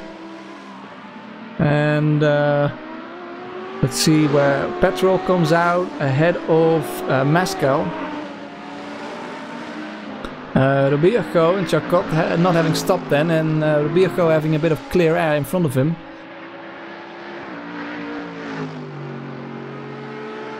Yeah, I'd say it's a pretty risky strategy call by both Sultan and Petrol there. Of course, if you're pitting earlier than the guys behind, you never know in what kind of traffic you fall into when you get out of the pit lane. It's really easy to get stuck behind someone who is lapping a half second or maybe a second slower because they are all tires, etc. Losing you a lot of time might facilitate overcut for the guys that you're battling, like Charcot and Robiejo. Yeah, very good point indeed. Though I expect Charcot, well, they go, in fact. Charcot already in the pits. And Robiejo then doing the same. So let's take a look with Sultan and Petrol. And can Sultan maintain the lead? So far I'm seeing white little P graphics next to the name, so white means that is good. If the P turns red, then they might have possibly been speeding into the pit lane. I haven't seen that so far, so we expect everything to be fine, and then let's see where Albert comes out. Let's keep an eye on the yellow Lamborghini. Where is he? Oh, there he is. It's a green Lamborghini now. Well, green-yellow. Let's call it Grello. So Sultan then still in front of Charcot. And Petrol behind them. And Robiejo still behind Petrol. So there's a car between them, the car of Mascal in 6th place. And we see a whole bunch of midfielders then pitting. That is Drouser, Wolters, Phantom, Simard as well. I see Acerod and Hauer. Yeah, if Moscow is electing to do a splash and dash here, it will definitely play into the hands of Petrol, because Ribiejo will have to make an on-track pass for position on Mescal, which will cost him time, and that will win valuable seconds for Petrol. Yeah, and I'm sure Ribiejo will want to go for at least a podium place, though he has been driving very cleverly so far. Haven't seen the overtakes that he did, but looks like they went well. And Sylvain Villiers and Blame then. Blame in 19th, Villiers in 20th. Blame defending.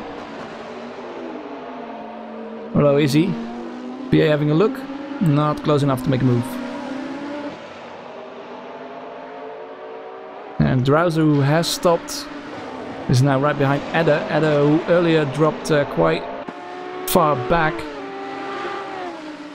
Yeah, so this is, while this is for position, it's not for actual position, because Adder is yet to stop, so Drowser is really not liking what's happening right now here. He's losing a lot of time, like here, right here, with the fresh softs compared to the old softs that Adder is running, you lose a lot of time. So he might actually lose a position there, compared to his competitors who elect to stop later. And Van Zetten then, I think, might have entered the pit lane too quickly, by the looks of it. Let's see if he has to do, if he gets a penalty from that or not. And added then into the pits. So Drowser will not be losing much time from that anymore. Vega with medium tires. 9th place currently. And Vega, of course, driving for LKF Racing, teammate of Lily Albanese, though both doing pretty well in the team championship. And Mascal actually went to another set of medium tires. Yeah, as did Blame. So no advantage for them by running the harder compound in pit time. So I don't think it's optimal strategy to take, and considering most of the guys elected to go on softs, I think they took a suboptimal strategy here. Chacol has won about a second since the pit stops on petrol. And we see a driver going off. That's Manux in 5th place going off. And Cortex closing in on him very quickly indeed. And his car is damaged. And that's not just Cortex, it's also Glubczynski, I think. Yeah. So he's now in 7th place, is Manux. Very unfortunate for him. Just lost it entirely on his own on the exit of Ascari. And Glubczynski then very close behind Cortex. And again we see a very quick lap from Tony Robijo, 48.0. That is with race fuel indeed. And is now only 3/10 behind petrol.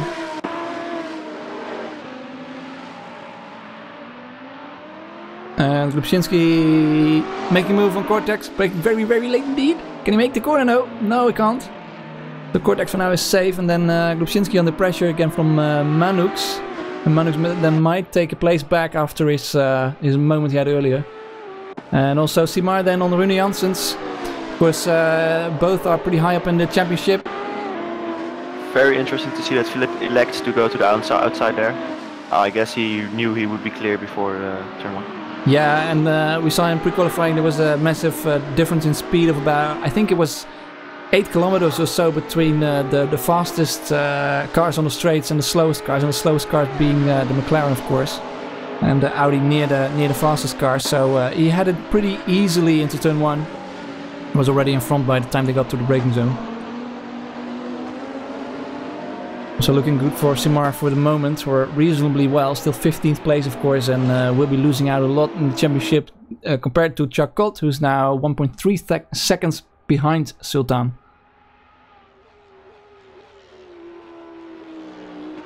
And Rubio in the slipstream of petrol. We don't want to miss this battle.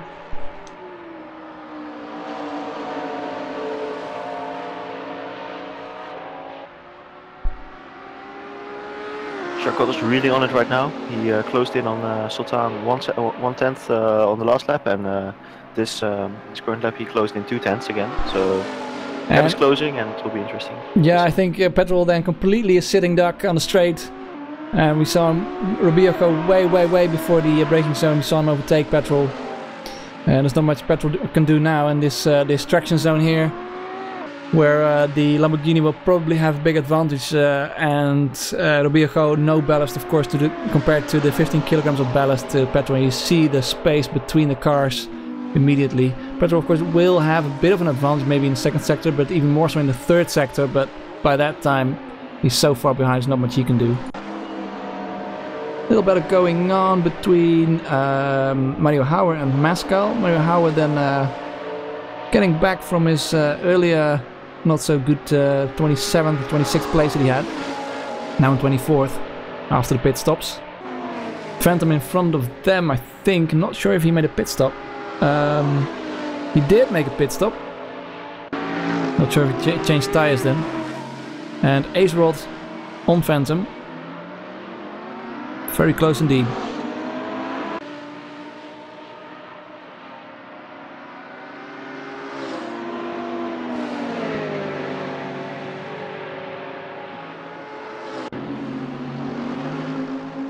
And I think that VA is the only one who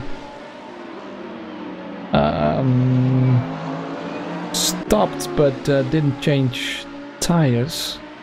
It's hard to know if Phantom did or not. Vega though still out, and the pit's still open for about 13 and a bit minutes, so no rush for Vega. And then again a fastest lap for Tony Rubio.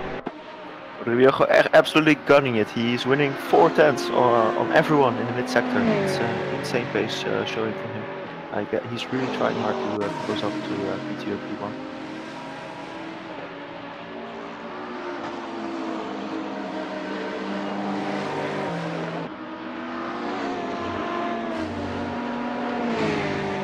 So the only Ferrari now in 23rd place, and the only Mercedes AMG in 18th place by Walters.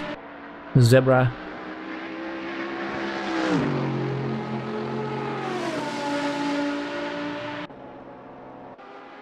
Pazam and Vega then fighting. Looked like Vega didn't have the best of exits.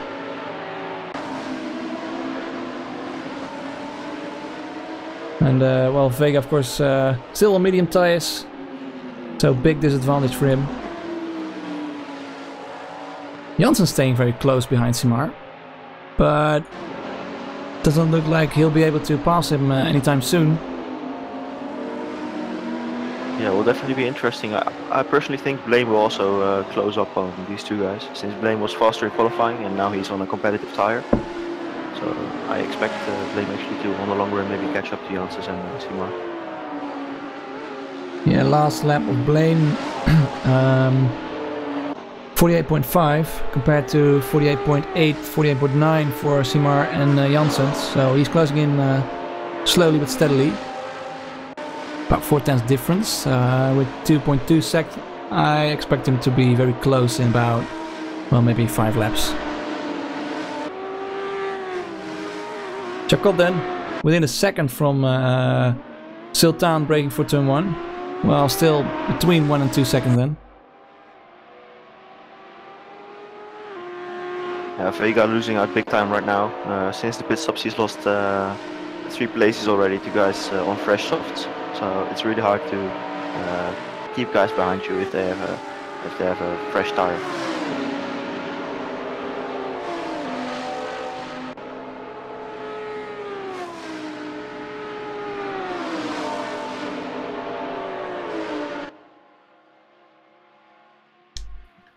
Although if he elects to go for the splash and dash, it will be interesting to see where he comes out of the pits. I think he will be in a fairly decent spot.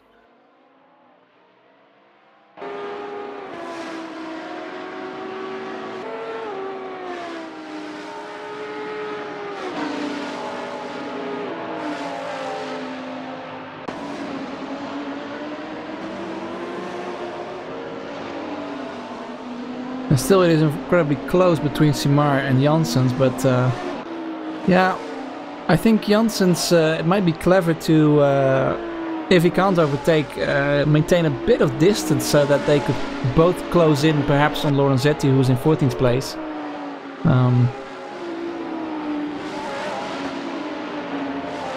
Yeah, normally that's quite hard to coordinate with the guy ahead, but I think Philippe is a smart enough guy to, if you don't actively show that you're attacking him, you'll know that it's time for both of you to get your head down and try to make up more places with the guy ahead, instead of wasting time with each other. Yeah, I think so, and it looks like both drivers are taking really good lines, as we often saw from them. I mean, by the looks of it, they should be up there, but they just aren't. And now a very good slipstream from Janssens, but decides to back off, so yeah. Not really going for it then, perhaps.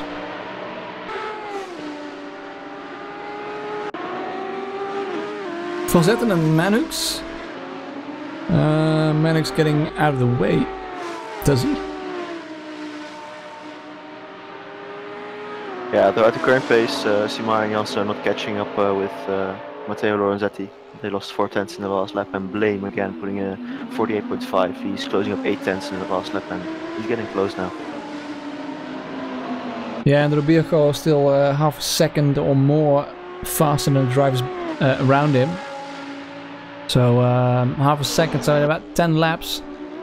Well, might be getting close towards the end then, between Chacot and Rubirgo. Both of course in the Lamborghini, so might be a possibility for an overtake.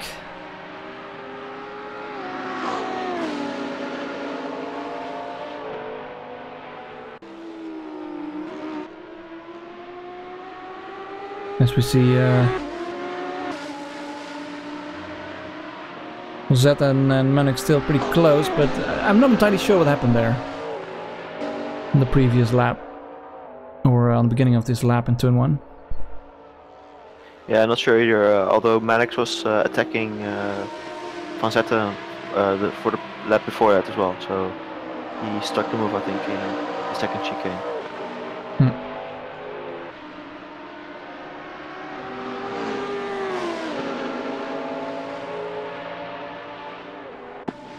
I think the gap that you can see with Vega is really telling for the difference in strategy between the old mediums and the fresh softs. He's losing 2 seconds a lap compared to the guy ahead of him, so really huge.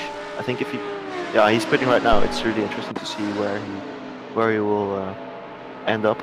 I think it'll be around P20 maybe. Yeah, let's have a look. We have P20 is Ronnie Brunson. I think Ronnie Brunson will probably pass him in the other McLaren. Yeah, even when he comes out of the pits, he will still be on old tires, so definitely still, again, this disadvantage compared to the fresh softs, so he'll be on the defense for the whole race. Yeah. So Vega then leaving the pits in 21st place, VA closing in very quickly on him in turn 1. We have a little battle going on between Acerod and Hauer. Hauer barely getting enough space from Acerod, could fit a cigarette paper between them. Almost, and Mario Howden still in the slipstream of Acerod.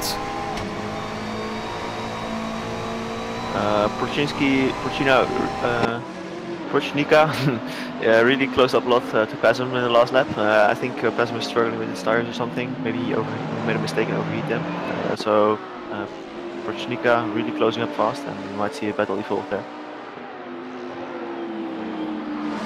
Yeah, thanks for pointing that out. That's better for 9th place. We still have this little scrap here for 22nd place or 21st. These 4 cars, VA, Vega, Acerod and Hauer.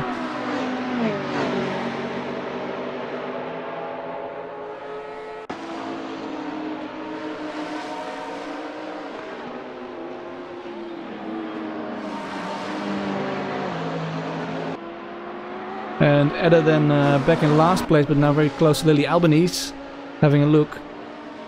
Edda, of course, we saw the previous race end up, I think it was 6th place. His first race in the first split for this season, so good result from him in the previous race, but not going his way so far. I would like to point out that we missed one thing. Blame must have had a big moment. He's all of a sudden he was almost within 1 second of Janssens, but yeah, now all of a sudden he's 9 seconds back, and Walter's kind of closing in on him maybe. So definitely Blame had some kind of problem and made a mistake somewhere. Yeah, let's see what he will do then. What his first split time will be once he crosses that line. I don't see it. Yeah, must have happened earlier then. Yeah, I think it was around maybe even around the time that Vega pitted.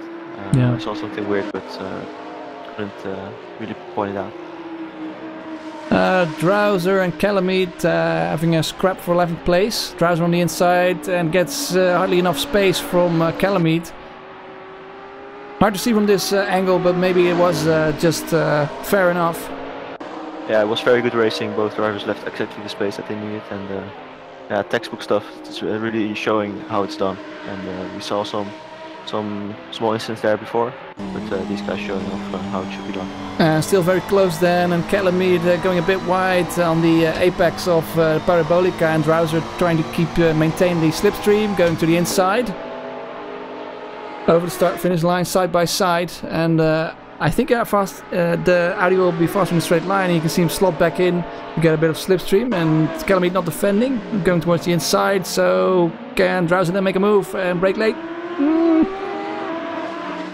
Not quite just yet. But then maybe able to set up a run for the second chicane.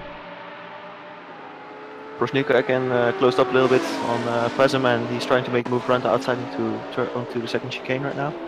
But he's left out to dry, and he's going to have to try again on maybe the next lap. Yeah, and then Drowser and Calamite still side by side in the second chicane, and Drowser then finally makes the move and makes it stick on Calamite. Very nice indeed.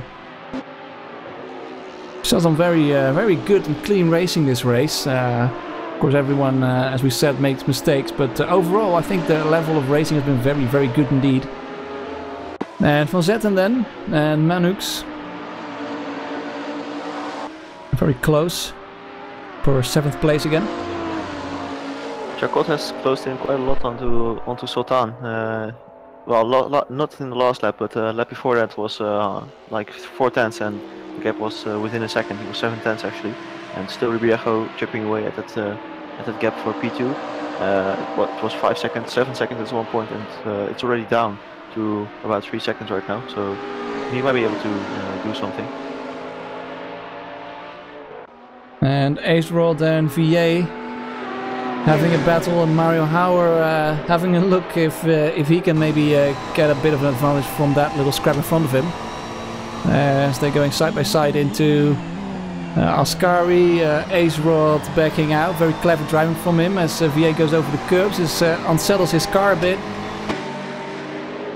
And going defensive is VA, but then Mario Hauer also right in the slipstream of Ace Rod. As Ace Rod comes out of the slipstream on the outside in Parabolica. And VA very careful there, all the way onto the inside, and loses 2 places. But then Hauer again with the slipstream.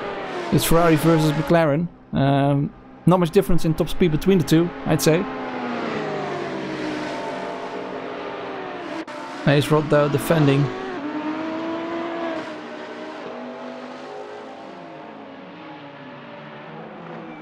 And again we see some very clever driving and drivers keeping each other alive. Hauer clever enough to back out, but then of course VA is not gone. He's still behind it and will be a bit faster, I presume, in his Audi.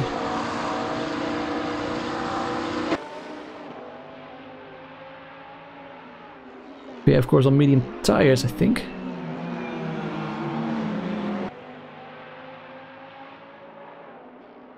But does not manage to overtake Howard just yet. Janssens has dropped a bit of time behind Simar. They're now 1.5 seconds behind Lorenzetti. Not that much quicker on pace though, in general.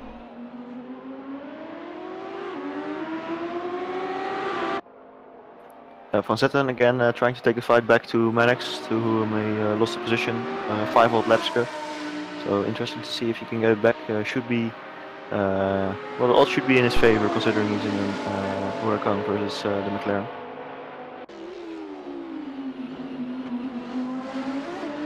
Oh, as he's forced on the grass and oh, he's smart to back out. Can he brake? Very slidey, and he makes it. I would say Max very on edge there. I think he left just about one car with, but Erwin obviously not going to be happy with that as he felt he was squeezed out too much. Yeah, it looks like he wasn't expecting that. The pit lane is now closed and all the drivers have indeed made their pit stops, so what you're seeing is probably the strategies played out, and if you want to make some places, you'll have to do it on track. Speaking of on track, Chacot and Sultan still very close. Within a second is Chacot. It seems like Ribiejo has calmed down a little bit. On the previous lap he took out 2/10 of the gap, but on the last lap he made a mistake somewhere. I think it was into turn 1, or on the first sector at least, in the second sector as well a little bit. He lost some time, and last lap he lost 4/10 actually, so not making his life easier. And it's 14 minutes on the clock. Yeah. It's a tough gap to close, 4 seconds. Janssens then back on Simar's tail. Simar did a personal best in the previous lap, but then somehow lost about 0.3 of a second in the second sector. Of course, you expect the McLaren to be pretty good in the second sector, but then well, there you go. Simar lost half a second there in total in the previous lap, but Janssen still backing off and taking it easy. I mean, I don't think he'll be saving fuel or anything, but he tries to play the long game, that's for sure. Calamy seems to be struggling right now as well. I think he lost some time in all the sectors on the last lap and put in a 49.7, considerably slower than the cars ahead and behind him. So interesting to see if Lawrence that he can take a fight to him.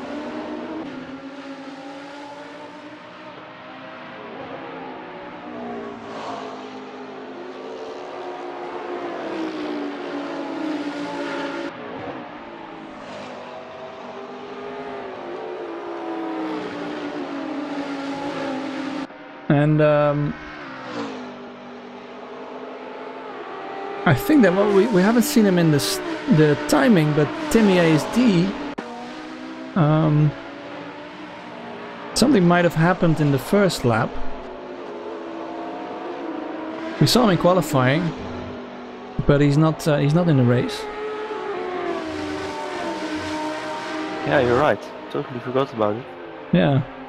Only now that I realized, but about just over an hour done of this race. On the last lap, Sultan put in his personal best lap, 47, so he gained half a second on just that lap on Chacot. So he saw him in his mirror. He saw Chacot, even though he has more ballast than Sultan. He thought, well, it's time to press the accelerator, and yeah, he took out half a second there. So. Good effort by Sultan on keeping this lead. Yeah, sometimes you just have to lick the accelerator, I suppose. Put a brick on it.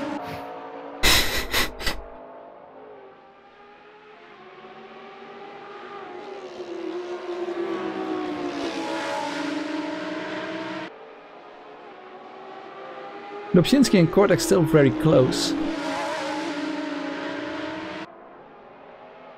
Lubczynski pushing for all that he's worth, but is he close enough? Definitely has a problem. Last lap at 1.152, so 2 laps in a row, very off pace. So will definitely be interesting to see what happens to him. And Lubczynski having a look, but then lost it. Probably on the curb, but didn't expect Cortex to turn in like that. So he went into the wall. I think there was just an oversteer moment where he lost the car. At no point was there overlap, so yeah, unfortunate loss of control, I'd say. Yeah.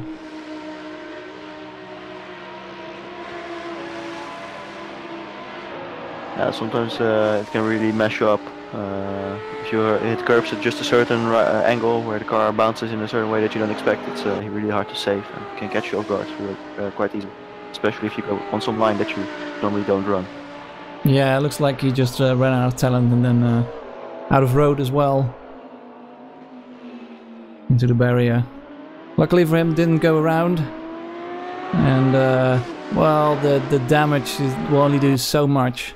Of course, it will lose you a bit of top speed, but with Manux about 4 seconds behind him, I don't think he'll be hurt by that much. Drowser off in Parabolica, I think it is. Well, there he is, yeah.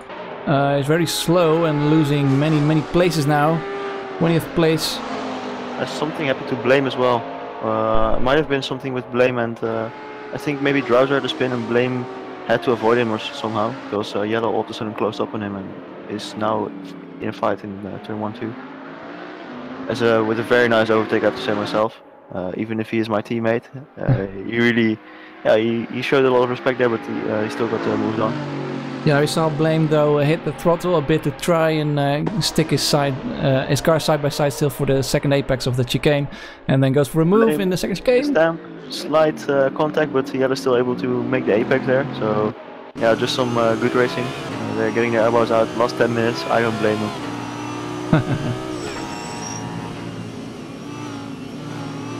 As it looks like Calamite really has a problem. I think yeah, Lorenzetti he close up even more right now. So yeah, I think maybe in the last in the last part of the race he'll be under attack from and in a minute behind him, because there's a real train forming behind him. Yeah, exactly. And in a minute we'll have a look and see if he has any damage after we see what happens with this scrap. Blame on the outside.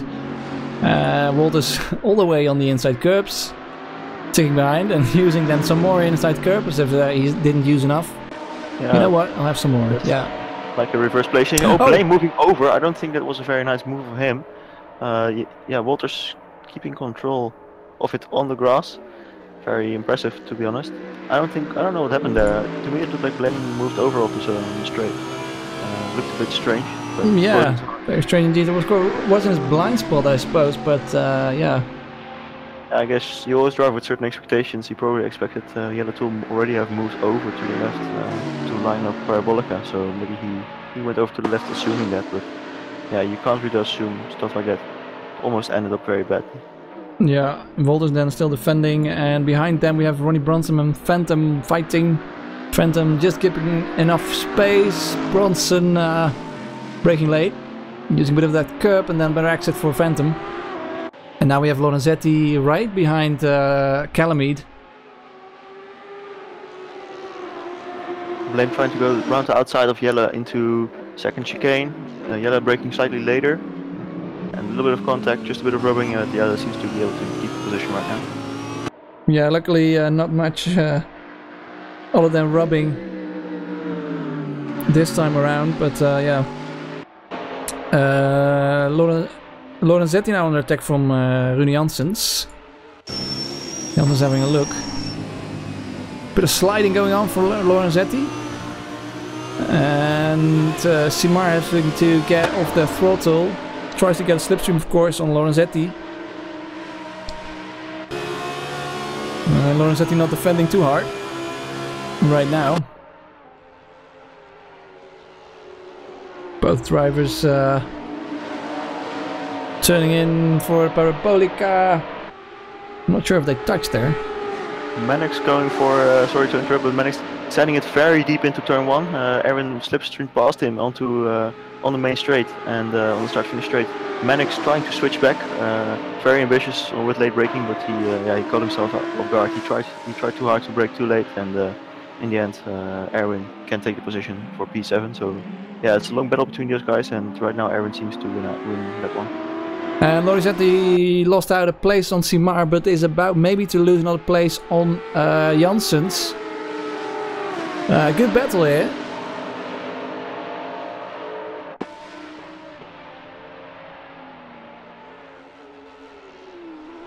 Janssens not close enough.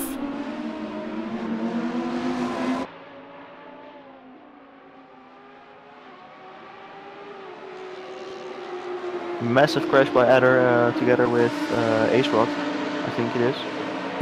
Let's have a look. Yeah, we have Adder going straight on.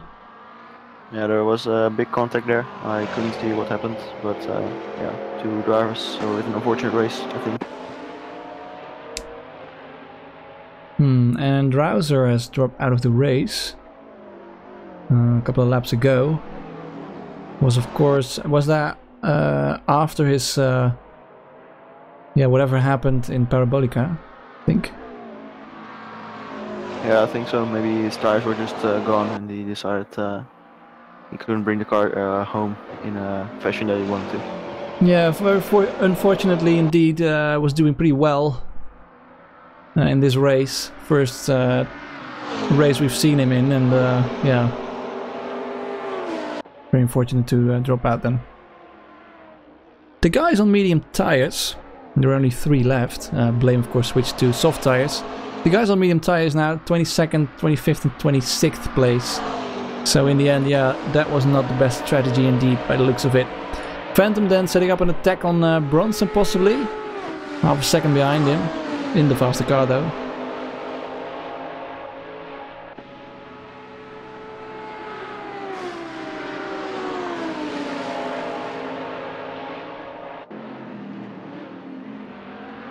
Jansen's now with Lorenzetti.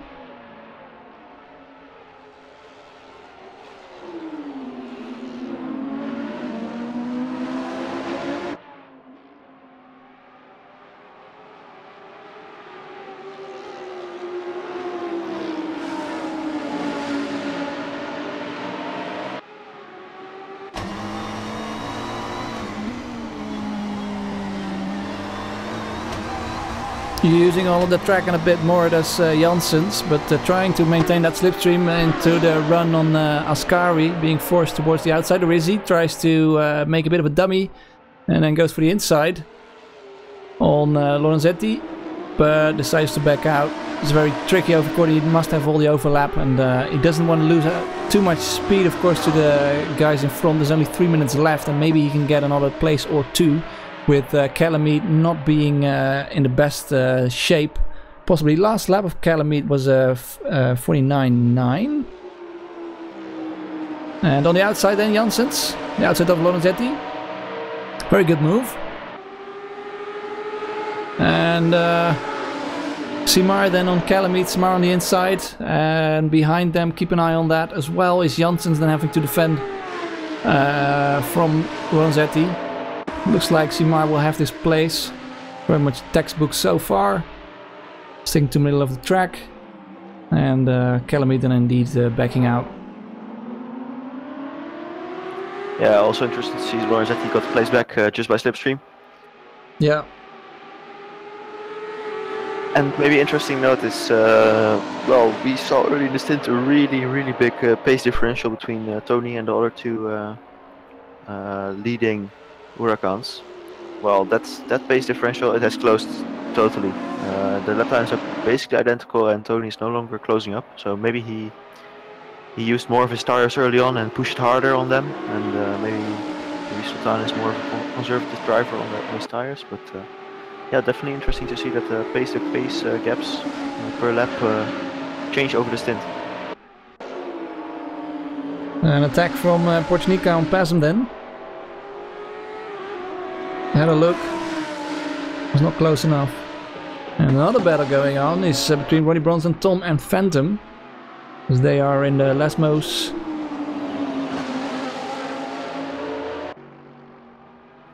Blame must have had a bad moment. His last lap was a 2 minute, so yeah. He had some kind of issue. And Phantom on Tom then, on the inside into Ascari. Easy move. We have Lorenzetti very close to Calamite, as well as Janssen, so I think only 1 lap left. It's probably pretty tight, yeah. Sultan just about halfway through the circuit. Lorenzetti on the defensive then. No move for Janssens in between them. Calamite defending very well, but keeping it very close as well. And then there's no space, and Lorenzetti being pushed towards the outside. It is Janssens who then takes advantage of that, puts his car on the outside of Calamide. But I think the Audi will be having a bit more speed. Let's see if he can stick it there. He can brake late enough, doesn't have to overlap, and backs out. Oh, Calamide really missed the apex there, and I think Rune is gonna try to take advantage. But he dipped 2 wheels into the gravel trap, and that kills all acceleration. 3 seconds until the end of the lap. And we have to do another lap. We are now on the last lap, so that came very, very close. Let's see who calculated fuel really on margin and might need a push back home on the last lap. And still then the battle between Calamide, Lorenzetti and Janssens. Yeah, while this battle is forming on the straights, I have to say hats off to... Oh, no, he's not trying it. Oh, then Janssens has to back off a bit. Yeah, I have to say hats off to Philippe after we saw what happened to him on lap 1 into the second chicane. Yeah, it's a really heartbreaking moment. He was he was really... His race was ruined right there. He got bombarded from the back, and I have to say great mentality to keep racing and make a recovery to P11. We have a pit stop. Someone didn't calculate the fuel spaciously enough, should I say it. Prochnika then into the pits, and that might be... Yeah, that is another place for Simar, now in 10th place. Bit of luck on his side finally. And yeah, I have to agree with you. It's good driving from him. Seems fair after that dreadful first lap. Oh, bit of fight there between Lorenzetti and Calamide again. Very aggressive, and Lorenzetti rejoining very aggressively as well. Doesn't want to give up the space, of course, to Janssens. Only 1 lap to go. I'm glad they're doing another lap just to see this fight work out. Janssens then on the outside of Lorenzetti into the second chicane. Can he maybe drive a better line, get a better exit? It doesn't look like it so far. Sultan just to the line. Congrats to him. Great win. Really dominant. On 1.5 seconds finishes Chacot, and then Robiago in 3rd place, and we have Petrol dropped quite substantially in the second part of this race, but very good result from him in 4th place. Cortex in 5th place, and Klubczynski then in 6th place, not too bad. Erwin van Zetten then, 7th place in the orange Lamborghini, and we have still a fight going on between Calamide and Lorenzetti. Let's get back to that after Manux finishes, and then Pesem. And then there's a bit of a gap. Simar, surely he will keep his 10th place. And then we have Calamide, Lorenzetti and Janssens still in that order.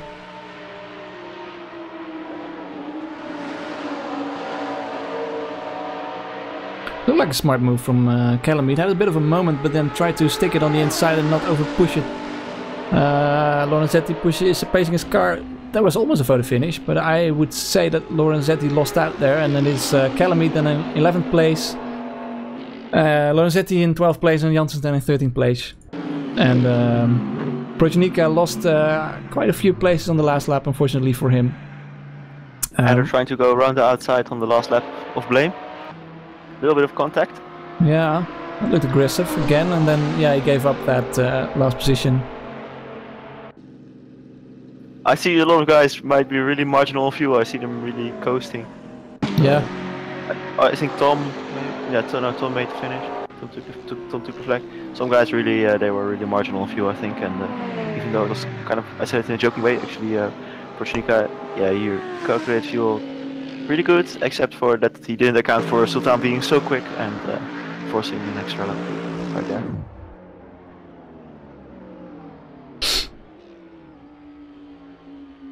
And then all the drivers seem to have finished. We'll be right back after this short little trailer.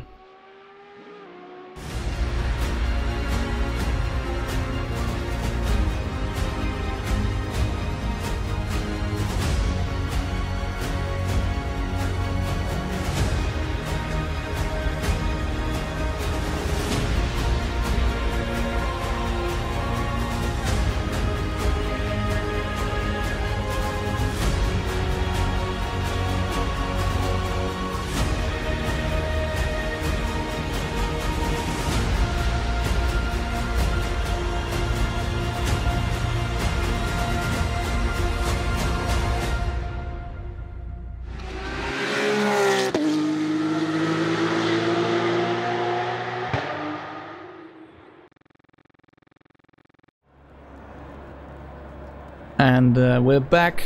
Let's have a quick look at the race results then. Our race winner is Albert Sultan, and let's hope for him that he didn't have too many cuts, as Chacot only finished on about 1.5 seconds, I think. It doesn't say here actually, but about 1.5 seconds. Chacot, notorious by now, I'd say, for not wanting to be interviewed, but maybe we can get Albert in there.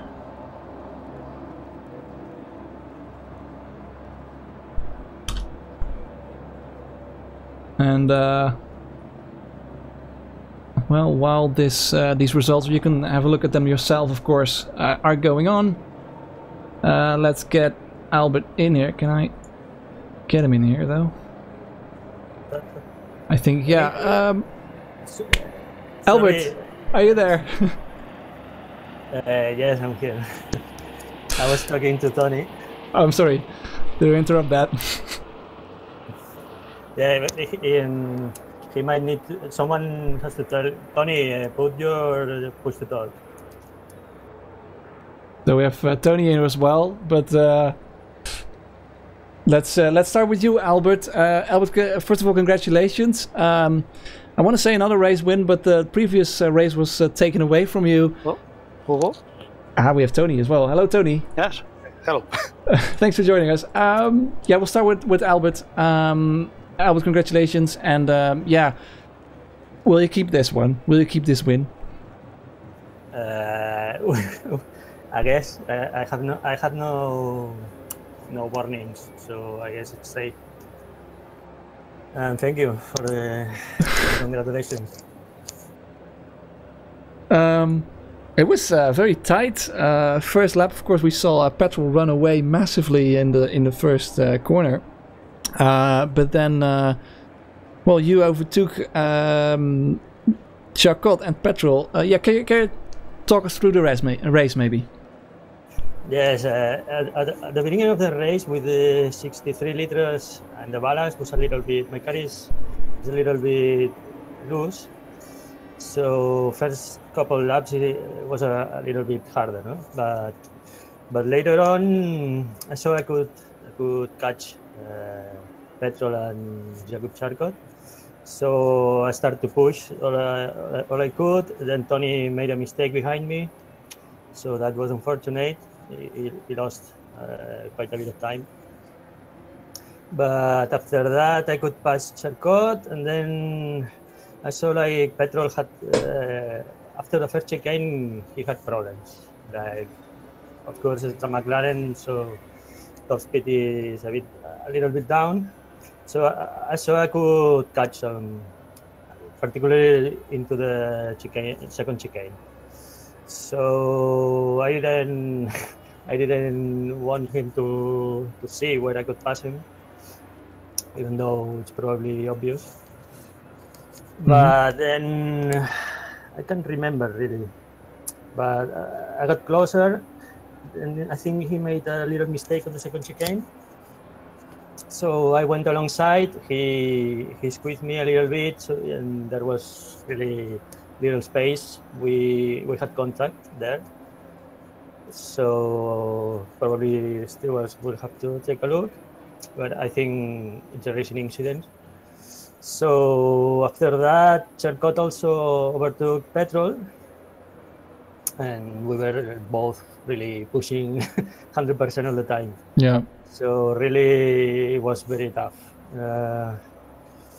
Some mistake here and there. Also, I think he did a couple mistakes, but it was really all the time on my neck. So it was a little bit like that all the race. Yeah. Like that. Yeah, it did look very tight indeed. Yeah, it was a bit back and forth between you on pace, and Tony also had a very good pace. Tony, you're here. Oh. Yeah, talk us through your race, because it didn't start out too great. Sorry, repeat, please. Your race started out not too great. Can you tell us what happened? Well, I have the pole position. It's a good performance. But well, zero ballast as fast the Lamborghini. And well, on the start race, the first year are very long.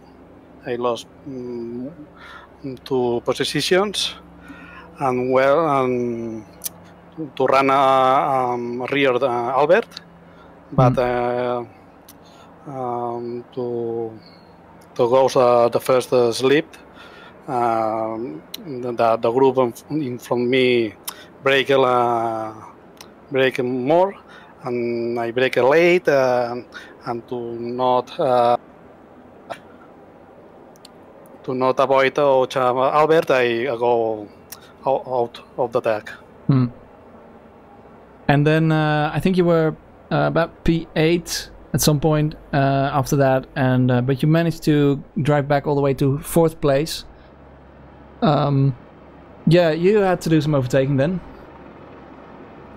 Yes, P8 in the first lap. I know that I have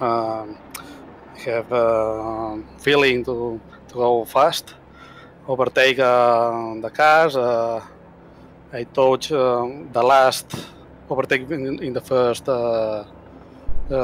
slip. I touch with an Audi, and the rear wing broken a little, and well, the tires the tires are not on red, and it's very difficult to dive. But well, when I stop, I repair the rear wing, and I go too fast in the final race. Do you need a translator for Tony? Maybe for the last bit. So I actually have a question for Tony too. So we saw in the beginning of your second stint, you had amazing pace. You were closing in so fast on Albert and on Charcot. Did you? But on later in the stint, the pace gap was not so big. So did you feel like you used your tires a bit more on the start, or do you think just Albert started driving better laps, maybe? Well, Albert and Charcot goes very fast, and any mistakes, I have 2 important mistakes in the first stop. I lost around 2 seconds, and it's too very difficult to arrive to catch Chandok.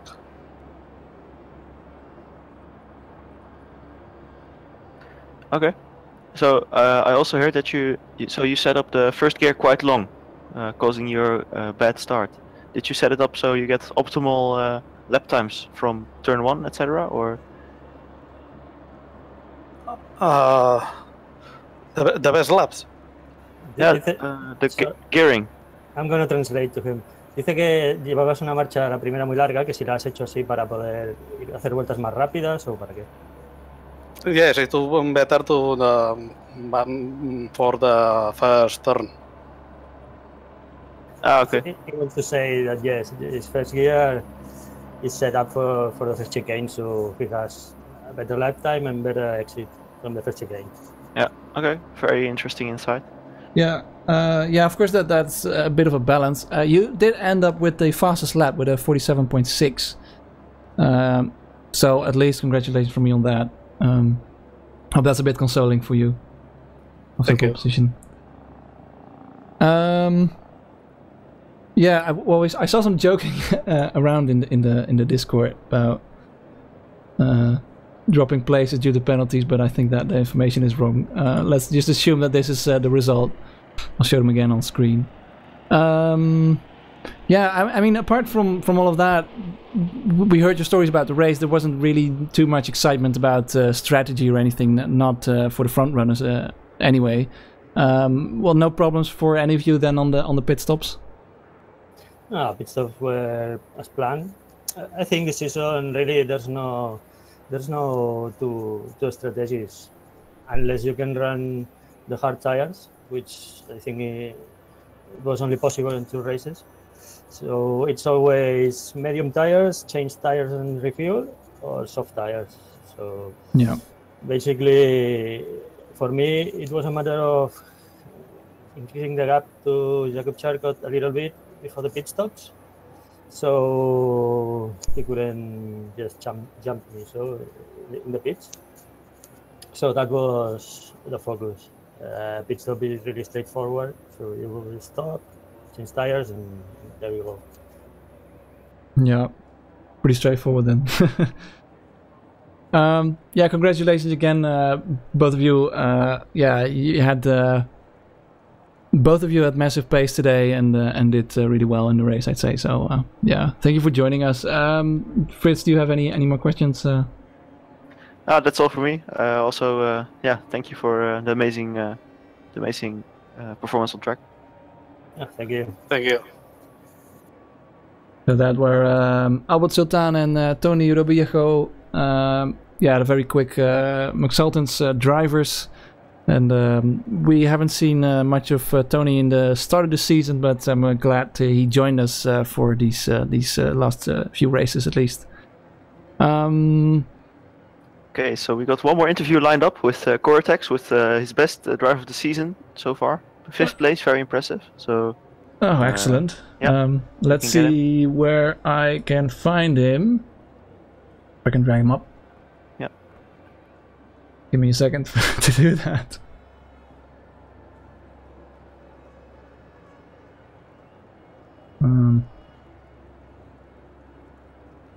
There we are.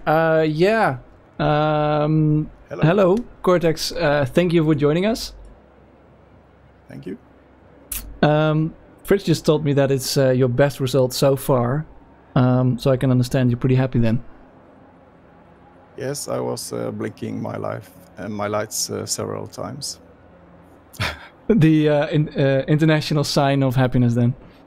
Yes, and I was very happy as well. So I felt really good about this race. I don't think I did many mistakes at all. Yeah. You finished then, I think, in 7th place? About my race? I finished in 5th place, yeah. Oh, 5th. Yeah. I was a bit lucky and a bit sorry as well for Tim AST and other who crashed out after turn 1. Yeah, we kind of missed, or at least I kind of missed what went on there, but you got out of that pretty much unscathed then. Yes. So I think I overtook like 3 people with that, and then I was behind. I think it was Manox, and I was already gaining a few places then. But then Tony Robigin or Giro was in front of me. I'm not sure what happened to him. Yeah. Maybe he did a mistake at the start. Yeah, I think Tony had a bad start and then got hit. Okay. But he had much better pace than me, I guess. So I just tried to race him a bit, but I just gave him room to go. So we both lost time, I guess. Yeah, and then but you had some fights throughout the race then. Yes, I had a few fights, but it was at the start, and at the end I pitted a bit early, and I got really used tires at the end of the race as well. But I would like to send greetings to Glubczynski, who tried to overtake me several times, and I was really lucky that he did not make it stick. Excellent to hear. Yeah, just like all the drivers around you were on 2 times soft tire strategy, and nothing too spectacular then happening around the pit stops for you? No, but I was really afraid of this temperature, because I had tested a bit, and 27 degrees was at the absolute max for me before I had to change to mediums, I think, because then the tires were red all the time. Right. But the pit stuff was fine. Well, excellent. Very nice to hear. I would like to also ask one question, because during the season we see you sometimes split 1, sometimes split 2. Very dependent on the track. Do you think is Monza just a track that really suits you in general, or compared to the other tracks, or where does this come from all of a sudden in P5? To be honest, I think maybe not as many good people was attending this race. Maybe I'm usually a mid-pack jack. So, but of course, this track, maybe I have won this before in another league, and maybe it's a bit easier for me to make a good consistency in this at this track. Yeah, all right. Okay. Well, I must say, I think most of the Split 1 drivers were there today, so I'd say it's a pretty honest result. All right, thank you. Yeah, Fritz, you have anything? Yeah, because we saw such during the race we saw a really big pace differential on the straights between like Lamborghinis, Audis, and also McLarens. Did you notice anything about this in the race? Like you mentioned, you battled Manux, I think. Did you see like really on the straights a big difference in top speed between the McLaren and the Audi?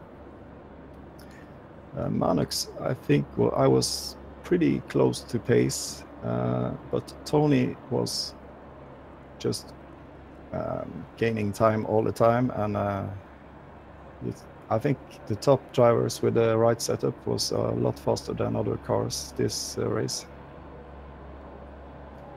Okay. Yeah, I don't have any more questions. Just congratulations with your best result in this season, and hopefully you can do a bit more even at the Nordschleife, which will be a very interesting race indeed. Yeah, looking forward to it. Unfortunately, I don't know that track so much, so I have to practice it a lot. Well, good luck with that. Thank you for joining us. Yeah, thank you for taking the time, and hope to see you back on Nordschleife. I'll be there. Thank you.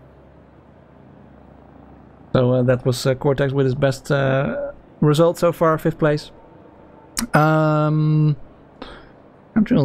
trying to see if I can get some race results working, but guess not. Fritz, do we have anyone else who's interested in a little interview? I think this was it. Okay. For the interviews. All right. So yeah, that was round 7 of the ACRL GT3 2018 championship, and one more race then left, which is the Nordschleife, the Nürburgring Nordschleife in 2 weeks. That's the 1st of July. Also on Sunday evening, evening if you're in Europe, of course, and then maybe somewhere afternoon if you're in the US. Thank you all for watching, and I really hope to see you back in 2 weeks. And Fritz, thank you very much for joining me as a commentator today. Yeah, it was a great pleasure. And as a closer, I would also like to wish all our North American watchers good luck with their race tonight. All right, so stick that in your pockets and have a good race. Yeah, of course, if you want to join ACRL, you can do that. There's a link in the description. Go to reddit.com/r/ACRL and you can sign up there.